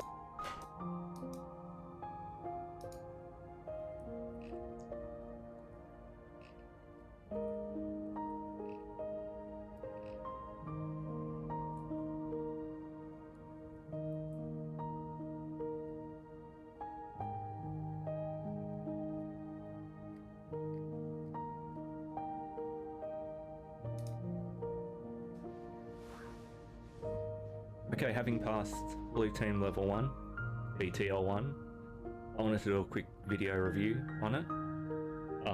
As you'll see on the login dashboard here, I only did 5% of the learning path. I realised nearly instantly in the first module that this was not for my learning style. It was very text heavy, or it was completely just wall of text. And initially I thought that there was the option to have AI read the text to you. However, it ended up, it's not a great implementation of that. It's very AI generated, is in the sense of hello dot today we will investigate dot, like it's not, doesn't read it out in a natural format, so it's hard to listen to, and I don't study well with wall of text. So coming into this, I already have my Hack the Box CD essay completed, so this might not apply to anyone that's just starting out on doing the certificate, but for me, obviously, a lot of the Hack the Box learning has already covered more than what the BTL1 learning path covers. But I still think this is applicable for anyone interested in doing BTL1 and maybe a way of getting your confidence up. So I wrote this little article. I want to read through it, and then I want to show you what I'm talking about in here. So I'll be upfront. I came into BTL1 with CDSA already done. That's not nothing. If you're completely new to Blue Team tooling, this review might not map directly to your situation, but I think the core lesson still holds. So just proof of my passing. The learning problem. I struggle badly with wall of text learning, always have.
So we have a data model called vSales.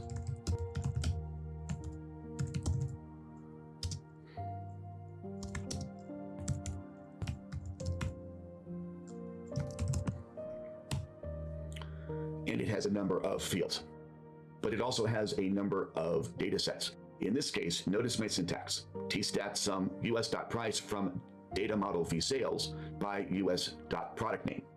I am not mentioning in my data model command the name of the data set. I am mentioning the data set as part of the field specification.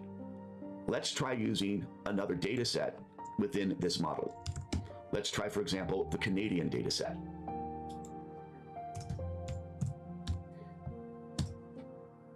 And when I specify the Canadian data set as part of the field specifier in this tstats command, I get no results. And that's because the name of the data sets for the field specifications doesn't match the name of the data set that we're actually accessing in this data model. And that's because when I don't specify the name of a root data set as part of the data model specification in the from clause, it defaults to the first data set in that model. To do this properly, I really should be putting the name of the data set as part of that from clause. There's some other interesting features. If the field is specified as one of the classic indexed fields, like host, source, and source type, I am not required to prefix that with the name of the data set. So it's perfectly fine to use by source. Now, in this case, there's only one source. But since source is an indexed field found in a major TSIDX file, it doesn't need to be prefixed by the name of the dataset. The same thing for time. Time is actually very interesting. If I group by time, I get behavior very similar to a command called time chart. In this case, I'm seeing things broken down to essentially 30-minute intervals. Let's do a count. On the other hand, if I actually go out and specify over, let's say, a 7-day period, I'm getting daily intervals. The behavior of using tstats grouping by time is very similar to time chart. And likewise, I have the ability to use the span operator. So instead of giving me daily items, I'm getting 12-hour periods. When I access data through a data model,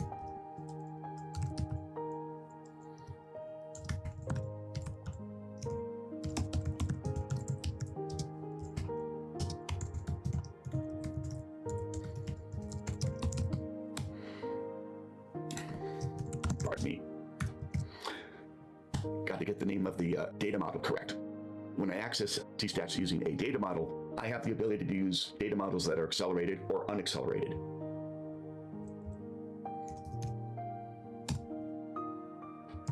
In the case of an accelerated data model, if there are acceleration summaries, they'll be used, or they can be used. I, in fact, can force the use of only acceleration summaries using the tstats command against a data model that is accelerated by using the summaries only option.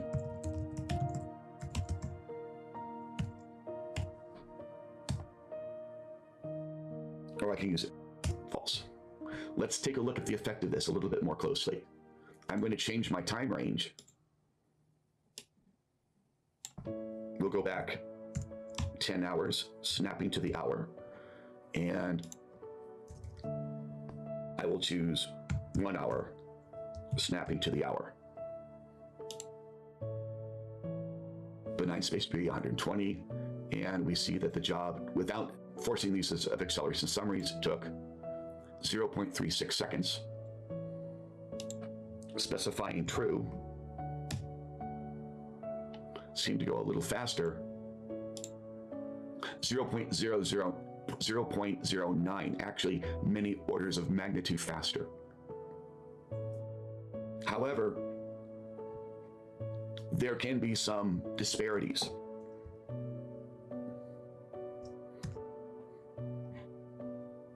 I'm going to run this search across all time with summaries only equal to true, and I'm getting over 400,000 events.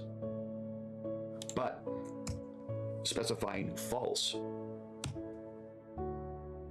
and I'm getting over 2 million events. Why the difference? Well, with the case where I've specified summaries only false, it is accessing the summaries, but it's also going outside of that and going to the raw data. Whereas when I specify summaries only equals true, it's only relegated to only the data covered by the acceleration summaries. I also have the ability to do such things against an unaccelerated data model. I get over 2 million events returned. But in this case, when I tell the command to force it to use acceleration summaries exclusively, since this is an unaccelerated data model, it comes back with no results. So let's recap what we've covered so far. We've seen that the tstats command can work with and without data models. When you use tstats without the benefit of a data model, you're relegated to just using fields that are specified in the tsidx files of the index, that is index fields. On the other hand, when you specify a data model, you have access to the fields of that data model, but you have to prefix those fields with their data sets. You can use them in the by clause. Though I didn't demonstrate it, you have the ability to go out and use it in the where clause. So we saw that we can use tstats to search both accelerated and unaccelerated data models, but there's a performance gain to using tstats with accelerated data models. We saw that if we group our statistics by time, tstats behaves like the time chart command.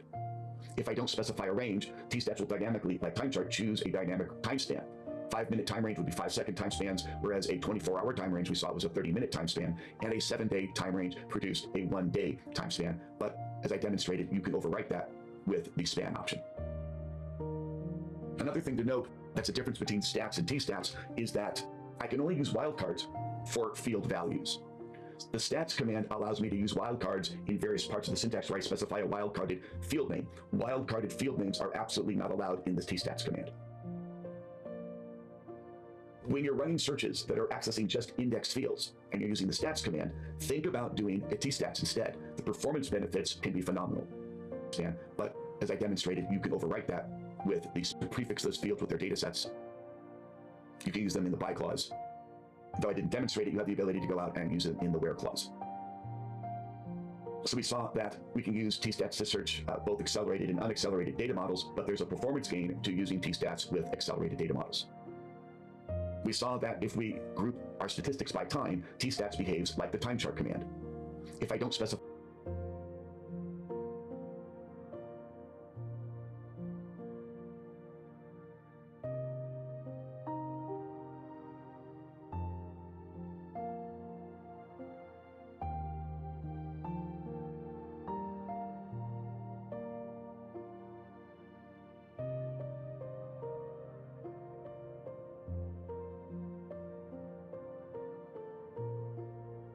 tstats behaves like the time chart command.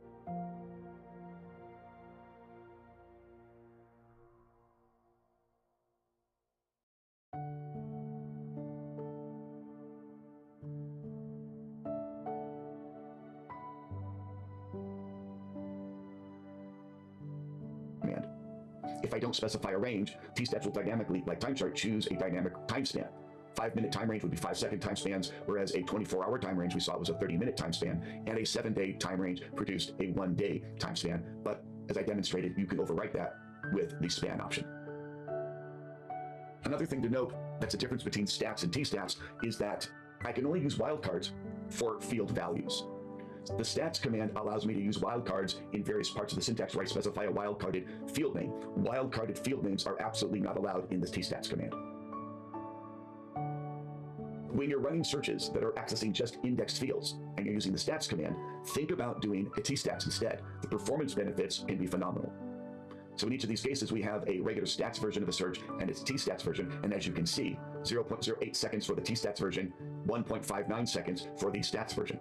The performance gains are very significant. Because of this, there are going to be certain syntaxes in SPL that Splunk will attempt to convert to a tstats. For example, if you are using the data model command and piping that through a stats command, Splunk will actually convert that and run the tstats version of that command. There's also a similar option available for simple stats to tstats, but this optimization is not on by default. It's actually turned off, but you can go ahead and turn it on, or I should say your administrator can enable this particular optimization. The reason this optimization is not turned on by default is that it has a negative effect on something called summary indexing. And when you install Splunk for the first time, we don't know if that site is going to be using summary indexing or not. As such, we have this stats to tstats optimization disabled out of the box. If you are not going to be using summary indexing, then you might think about enabling this particular optimization. Both of these optimizations are enabled in a configuration file called limits.conf. It's been a pleasure in joining you in learning how to optimize searches in Splunk. We suggest you check out the documentation and register for additional learning modules from Splunk Education. Thanks for watching.